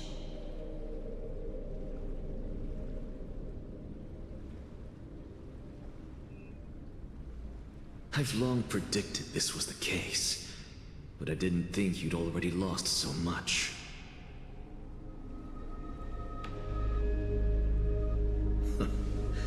How ironic. We would have avoided so many misunderstandings if you and I had just spoken this candidly before. But casting aside our ideological differences, there is one thing you and I agree on. Finan. Yes. He was born to be a hero. He understands the hearts of the people.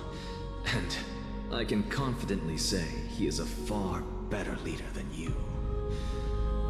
Only he is capable of fulfilling your mission. Sadly, he is a man cursed by Nestia.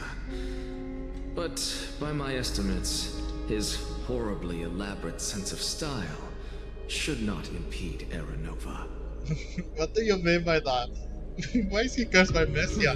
Congratulations are in order. We found common ground at the very end of our destined paths. When you put it that way, it makes me want to take back what I said. Aglaya, we're back.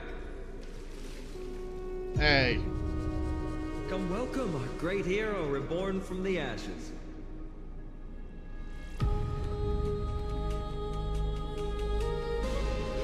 I hope he didn't hear your earlier assessment.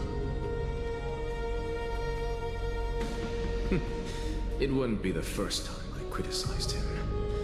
A man should be aware of his own shortcomings.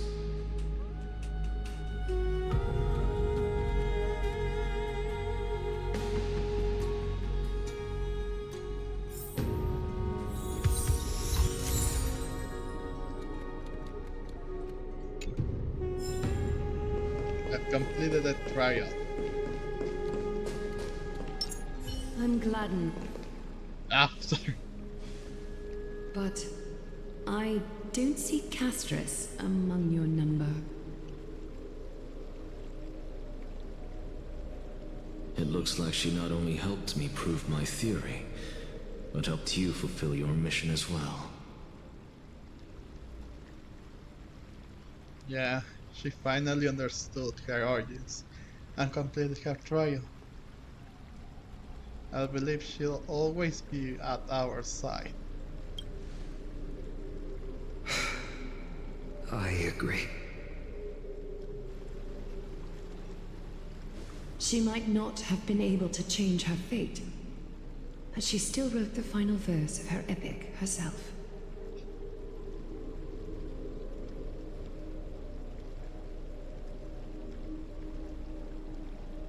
Trinin, please recite the prophecy for us. Trailblazer, please surrender that scalding cool flame for us as well. I will. You are the only life she ever saved by her own hand in her 1,000 years on this earth. I believe no one is more qualified for this noble task.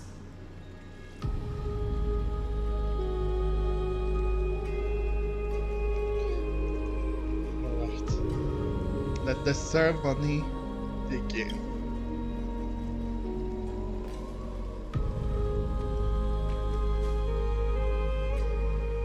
O gods who have returned, and gods who are still watching, today we bring you a soul laid bare. The Hand of Shadow, Thanatos, remembered their name from the past. From daylight they came, and to their fragrant dwelling they return, to walk now among your ranks. And there was one who joined hands with the Titan, a traveler risen from the dead, and reborn among mortal kind. She is the everlasting night, and shall now proclaim in her good name.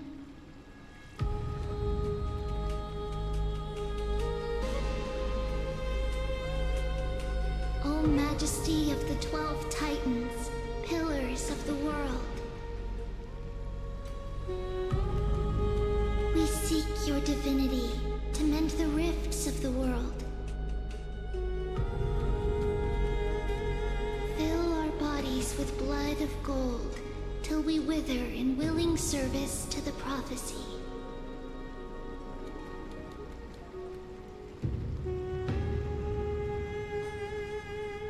Step forward, trailblazer from beyond the sky, and together with us, surrender the core flame and carve their star into the sky.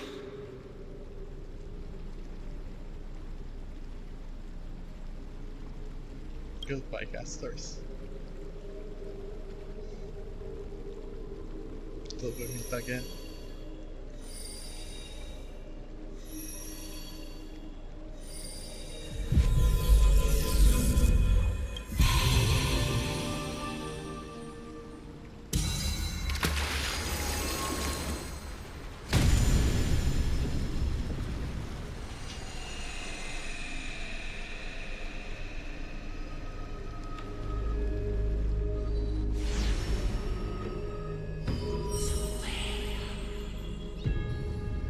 Constellation for death. For life and death, to be more precise.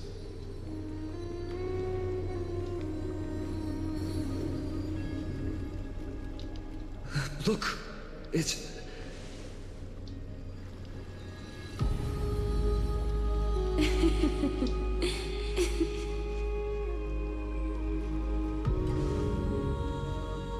Is that Castorice? No, it's only a divine echo. I think she's here for the trial.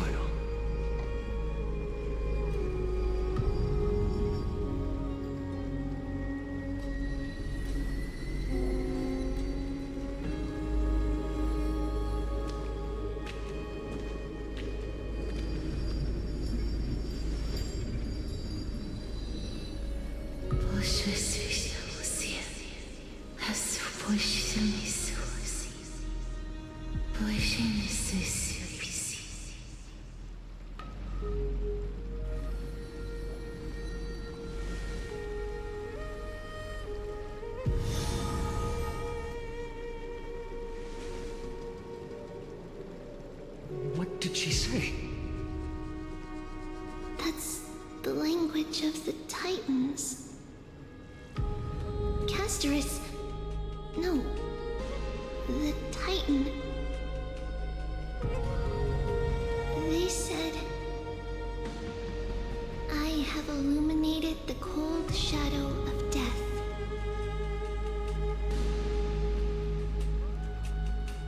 Onwards. For your path to the future is bright and its flame eternal.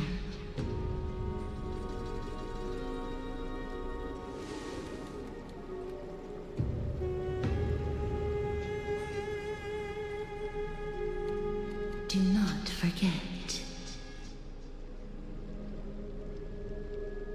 And what about Ornyx? She made quite a scene. I suppose it's my turn now. I won't stop you. Professor, you... What's with that look? You were present. So, let's get this execution over with. We wouldn't want to bring shame to Akima's divine laws or keep me from creating a new world.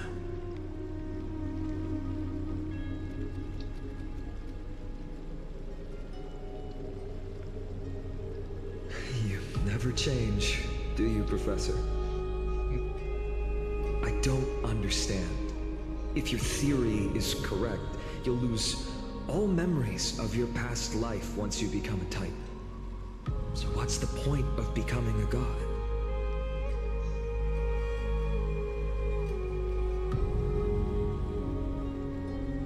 Of course there's a point. Even if I forget who I am, I'll still have my brilliant mind. Ah. It goes without saying, I'll find a way to retrieve memories of my past life. Besides, I still have you, don't I?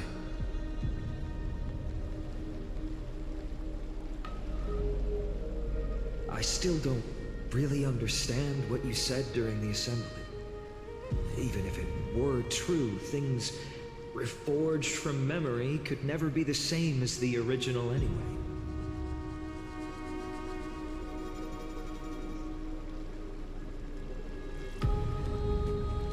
Then allow me to tell you right now that you're wrong. What exactly are we? My answer is that the Chrysos heirs are the future Titans and vice versa. Of course, this answer only applies to us.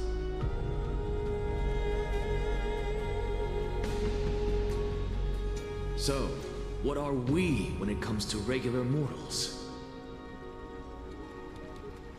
The very essence of the world, our souls, are tiny invisible seeds that hold records of each person's memories of the world. And we are the buds that sprout from these seeds to grow into great trees.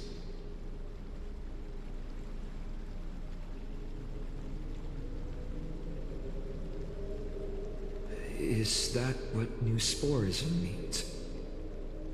Correct. Once our physical bodies are born, we become new extensions of the world. From there, we plant our seeds into someone's memories, and then scatter them into the hearts of countless people in the future.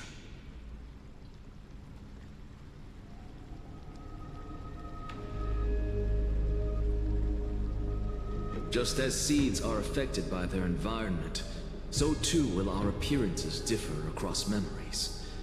But the partial memories we carry will always be the same, because that is just how the world is.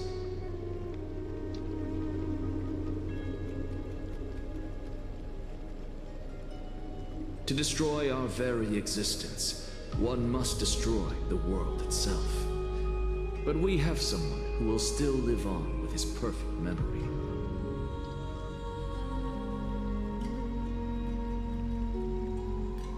That person is you, child of Kefali. This is what it means to be the world-bearing Titan.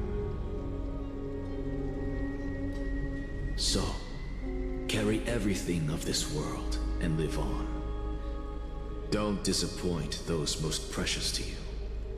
Don't disappoint Lady Goldweaver.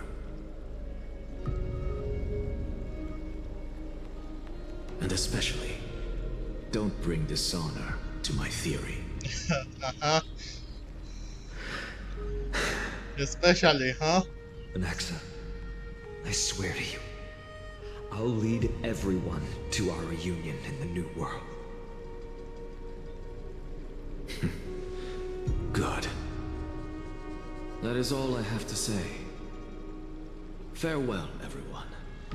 May we meet again in the next life. Farewell, great performer. May Circes safeguard your thoughts. Farewell. But salute him in the same way. May Circes safeguard your thoughts. Are you satisfied, Honorable Titan? Very. I hereby swear I have borne witness. Anaxagoras of the New Sporists and the Grove of Epiphany has successfully overcome the trial of reason. Thus, I shall confer upon you these words. You shall transcend the peaks of purity and return to corruption and hardship. Oh, so that's a god's prophecy. It sounds like you just rephrased my past, present, and future. Bro. Oh, Circes. Is that all you've got? Well, you've already transcended the peaks of purity, and you were never the type to give me any leeway.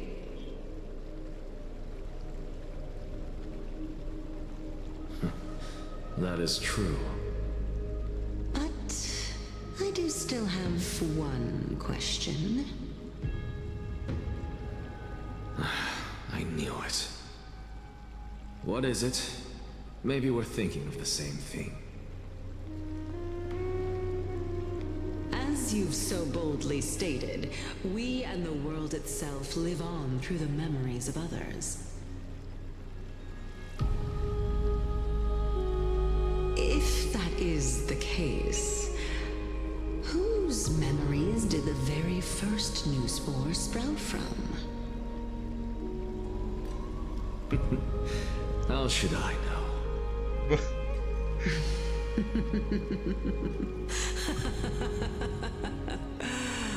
Oh my. Okay. But, since we are both equally curious, we should allow the children of humanity who come after us to investigate in our stead.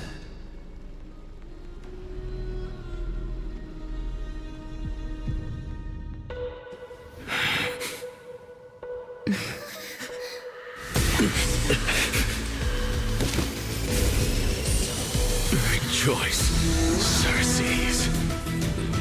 I sow the seeds of suspicion in the new world with your soul! And now, the objective is complete. That is all. Ah. Amazing.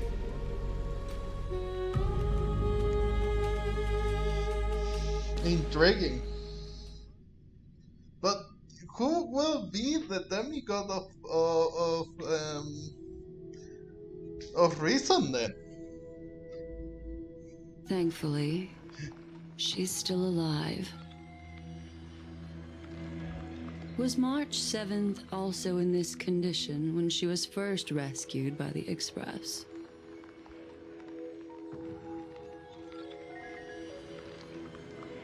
Her condition was very similar.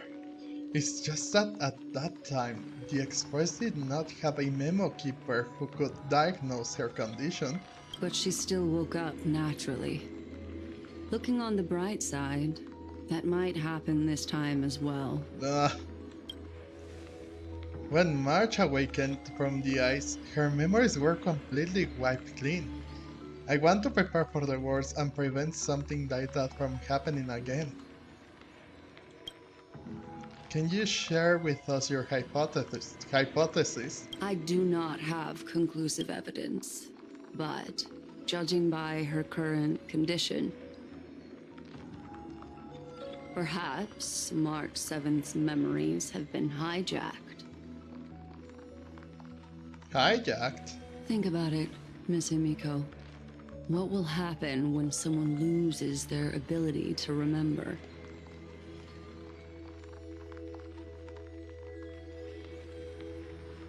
I am no biologist, but I hear that there is of a species of fish on Bonwak that has the memory span of less than a second.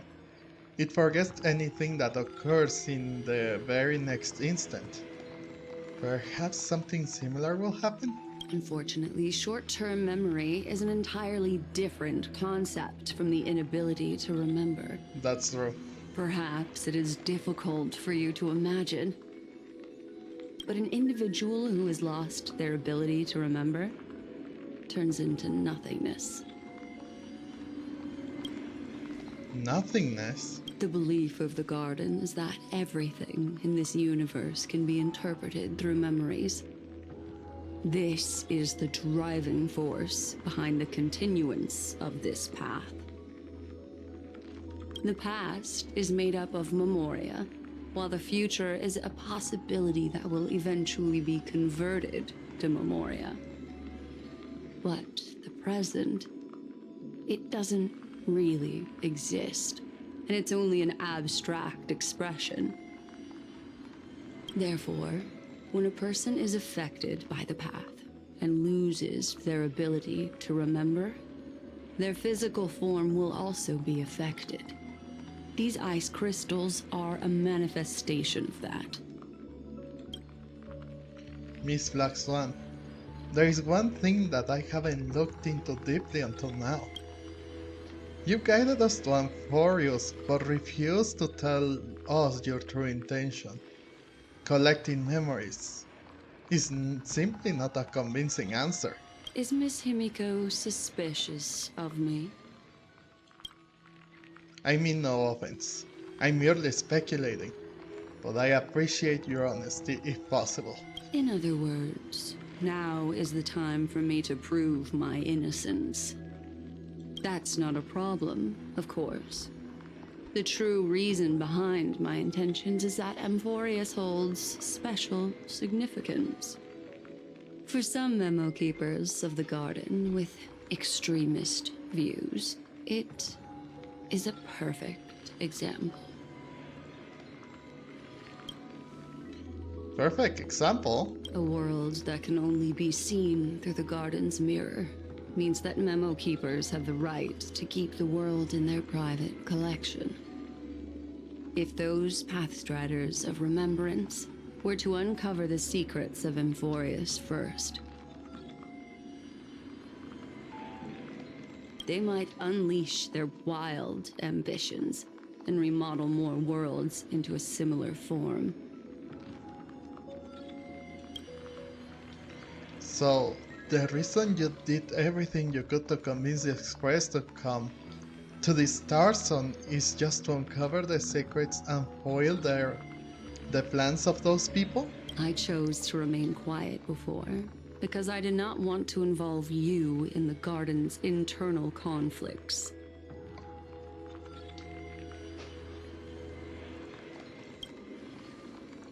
Remodeling a world is no easy feat. Those extremists likely aren't just simple pathstriders. Do they wield the powers of emanators? You can be even bolder with your guesses. The people that I'm talking about, they aren't just individuals. They are an organization that has already attached itself to the pinky finger of Fu Li.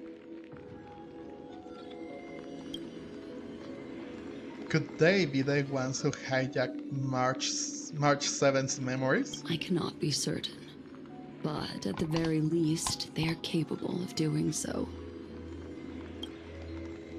I am deeply sorry about what has happened to March 7th, but the deal that I propose still remains a fair one.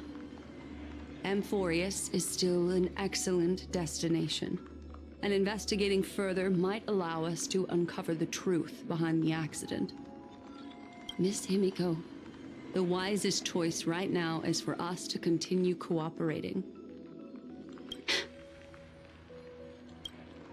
What's wrong? Let me take back a part of what I said just now, Miss Himiko.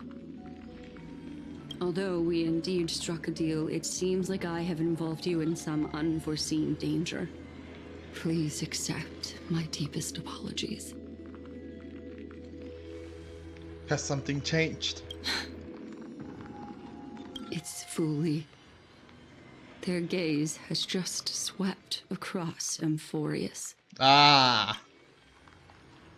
Oh. That's our fault. Sorry. Oh, and now we're switching to Madame Herta.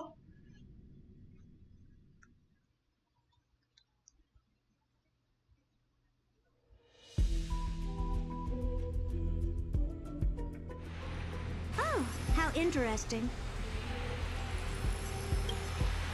I never expected a mere memo snatcher to be actually hiding so much inside her head. What's even more interesting is that the word Amphorius has appeared in her subconscious.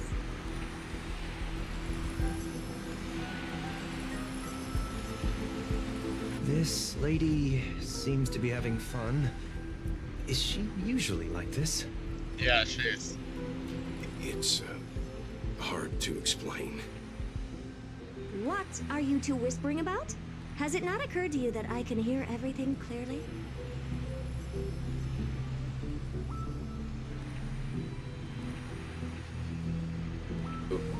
Please pardon me, Madam Herta. Would you mind sharing with us what you've discovered?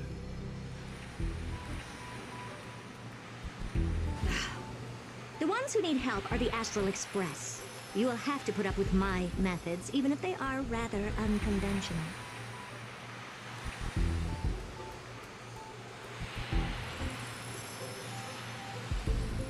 Let's get back to the topic.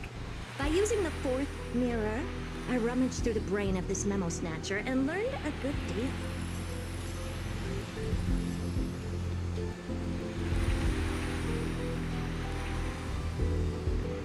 Not only does this person know of Amphorius, but there are also many memo keepers who are interested in the place.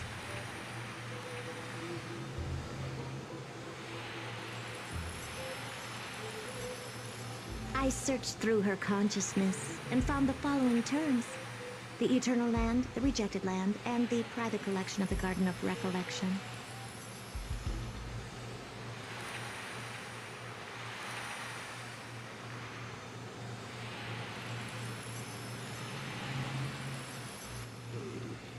It seems like Miss Black Swan is indeed hiding some things from us. Since I'm not able to find any useful clues from the outside, why don't I personally visit this mysterious Amphorius?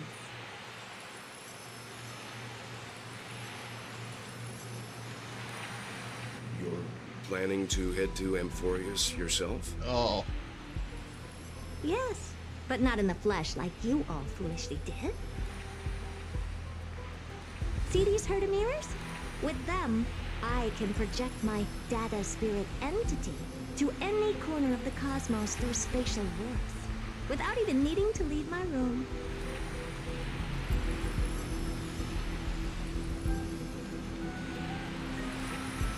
But of course, these corners of the cosmos must be within the coverage zone of inter-astral peace communications. After all, this is collaborative technology.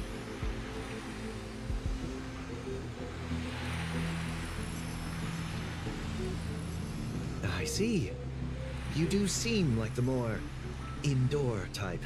Although that star zone is not within the network of the IPC, the Express itself can serve as a signal station. Come, give me the astral chart coordinates.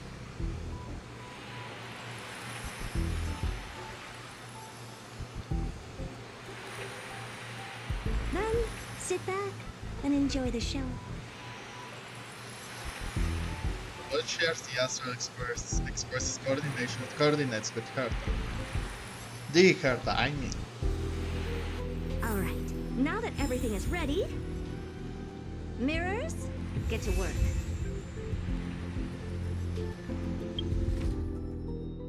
Wait, I have to. Oh. Okay.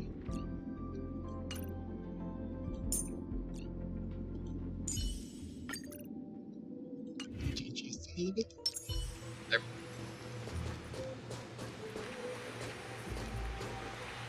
Thank you, Madam Herta. Companions are the lifeblood of the Astral Express. When things are settled, we will repay you for all your help.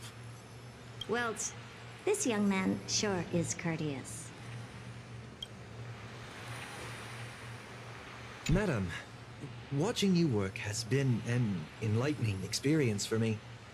It's hard to imagine that an outstanding scholar like you could maintain such a relaxed manner most of the time. Your calm and collected nature is truly a trait that I should learn. This brat. Why does everything that comes out of his mouth sound so snarky?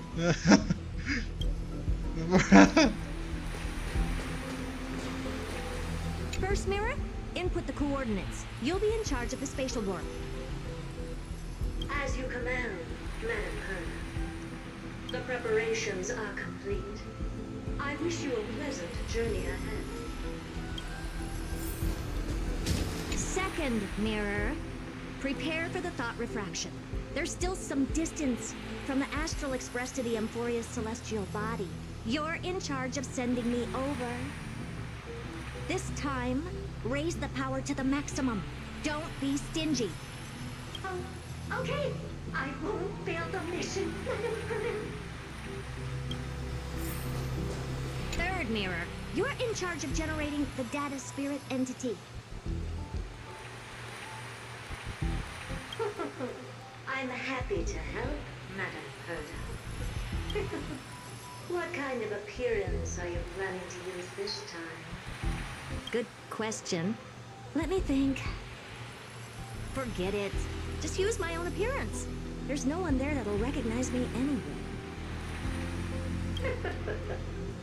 As you wish. Back to the first mirror? What about the fourth mirror? Preparation of the data spirit entity complete. Thought refraction at max power. Excellent. The first mirror. Let's get going. Have a safe trip, Madam Herta. May your journey yield good results.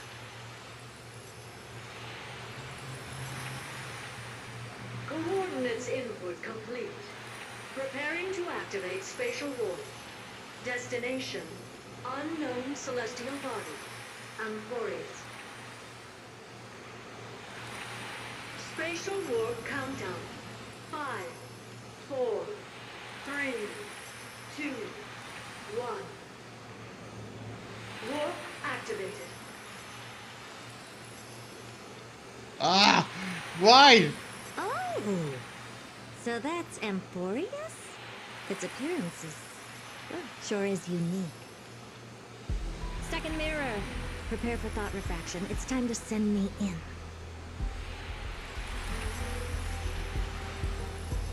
Alright! Please read the safety protocols carefully. Can't you hurry up? Yes, ma'am.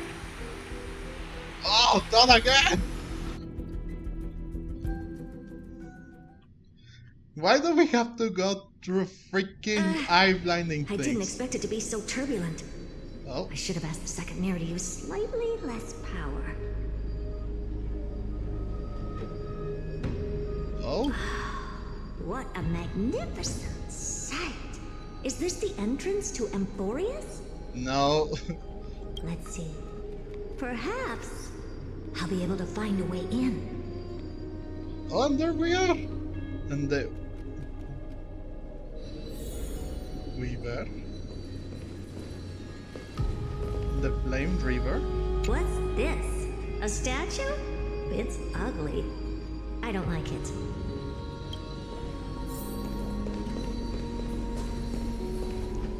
Oh, I finally found your traces.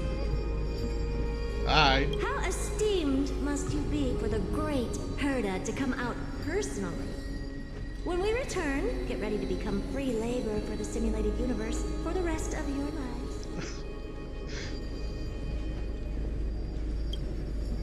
Really?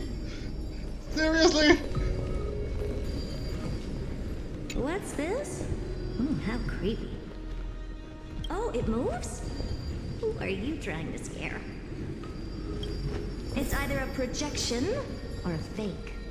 There doesn't seem to be much to take note of.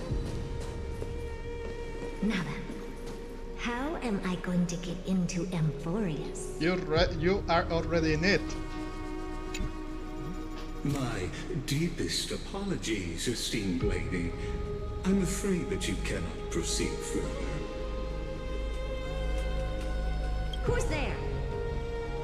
Your visit, although not part of my calculations, is a pleasant surprise. It's a pity that the preparations are not yet in place to receive you with the hospitality that someone of your status deserves. Are you not going to answer my question? Who are you?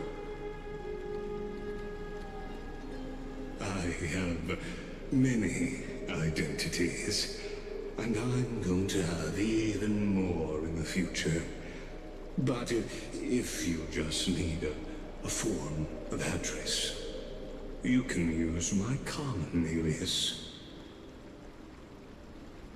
Lycurgus Lygus. All right, Lygus. But you can't possibly think that I'm just asking for a name, can you?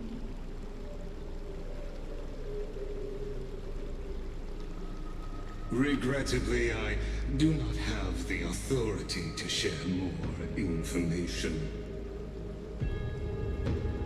However, standards are always flexible. While not violating the ultimate agreement, I'm able to disclose this piece of information. As you thought, this is the entrance to Emphorius.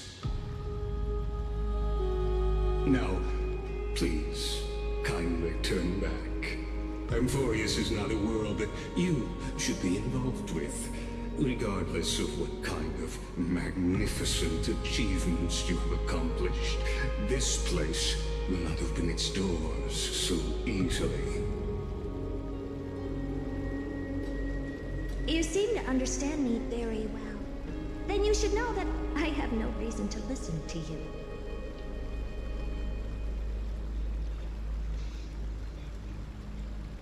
Your reaction is completely within my calculations. Despite my long years as a watcher, it seems like my assessment of human nature still remains accurate. From you, I'm able to sense a beautiful desire for knowledge. But my answer remains unchanged. Madam, it is with the utmost goodwill that I suggest you return to where you came from. Let's assume for a second that I'm not so well-mannered. and that I insist on uncovering the secrets hidden behind you, Mr. Lygus.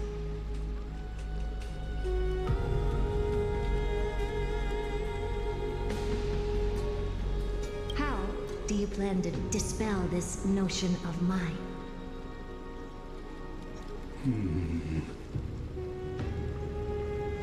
Within the scope of the ultimate agreement, there are 178,244 logic chains at my disposal to convince you.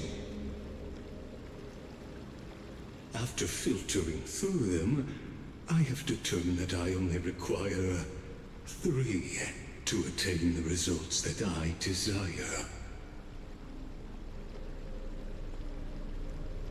Oh? I'm all ears. First, for reasons that cannot be disclosed, Amphorius is a completely isolated celestial body. Apart from me, no one else will be able to help you enter. That's not a good argument. Second, if your plan is, as you've alluded to previously, to force me into cooperating by showing hostility, do know that, just like you, I have basked in the gaze of the erudition.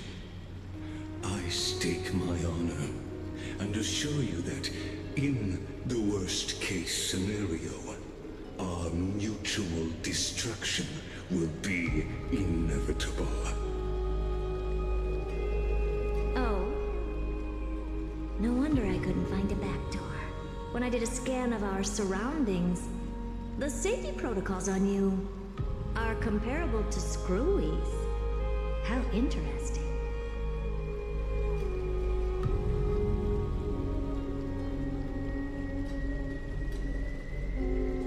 I assume that you still wish to hear the third logic chain. Of course. Why wouldn't I? Third, even if you exhaust all your means and find a way to break through, you will surely give up once you understand the consequences of your actions. After all, throughout your long life, as much as you'd hate to admit, your conscience has played a crucial role. What a brazen robot. You think that you can actually understand me through your paltry calculations? But since you put it that way, why don't you tell me what these consequences will be?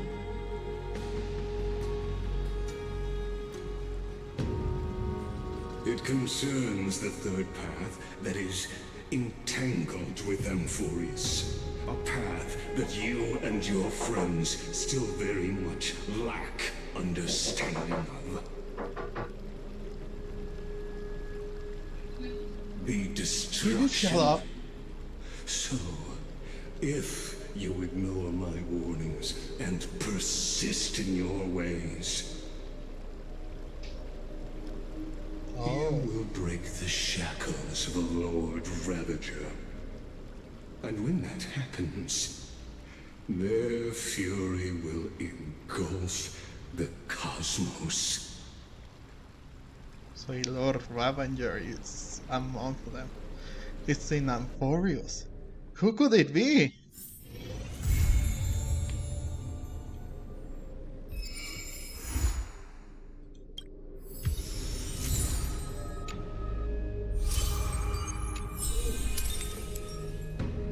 Okay.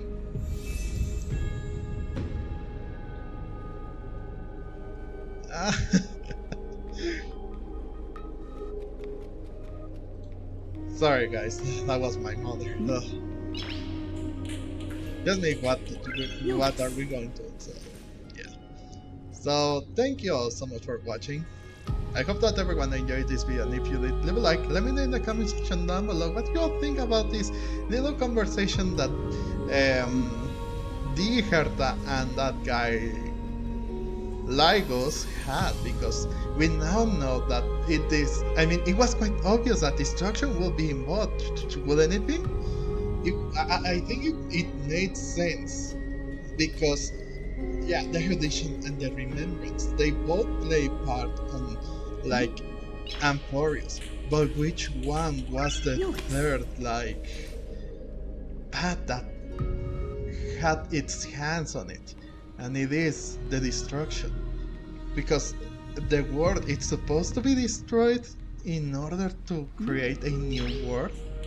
I don't know what the erudition does per se, but when you think about it, since the Black Tide is something that came out of nowhere, it only made sense to be related to the destruction.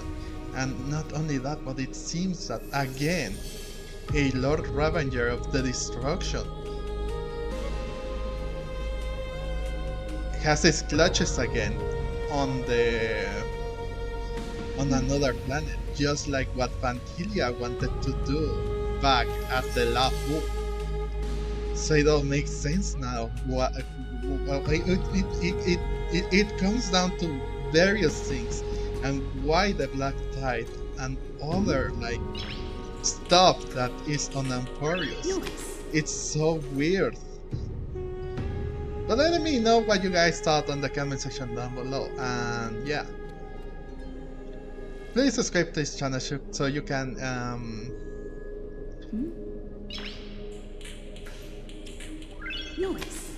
so you can see more content like this.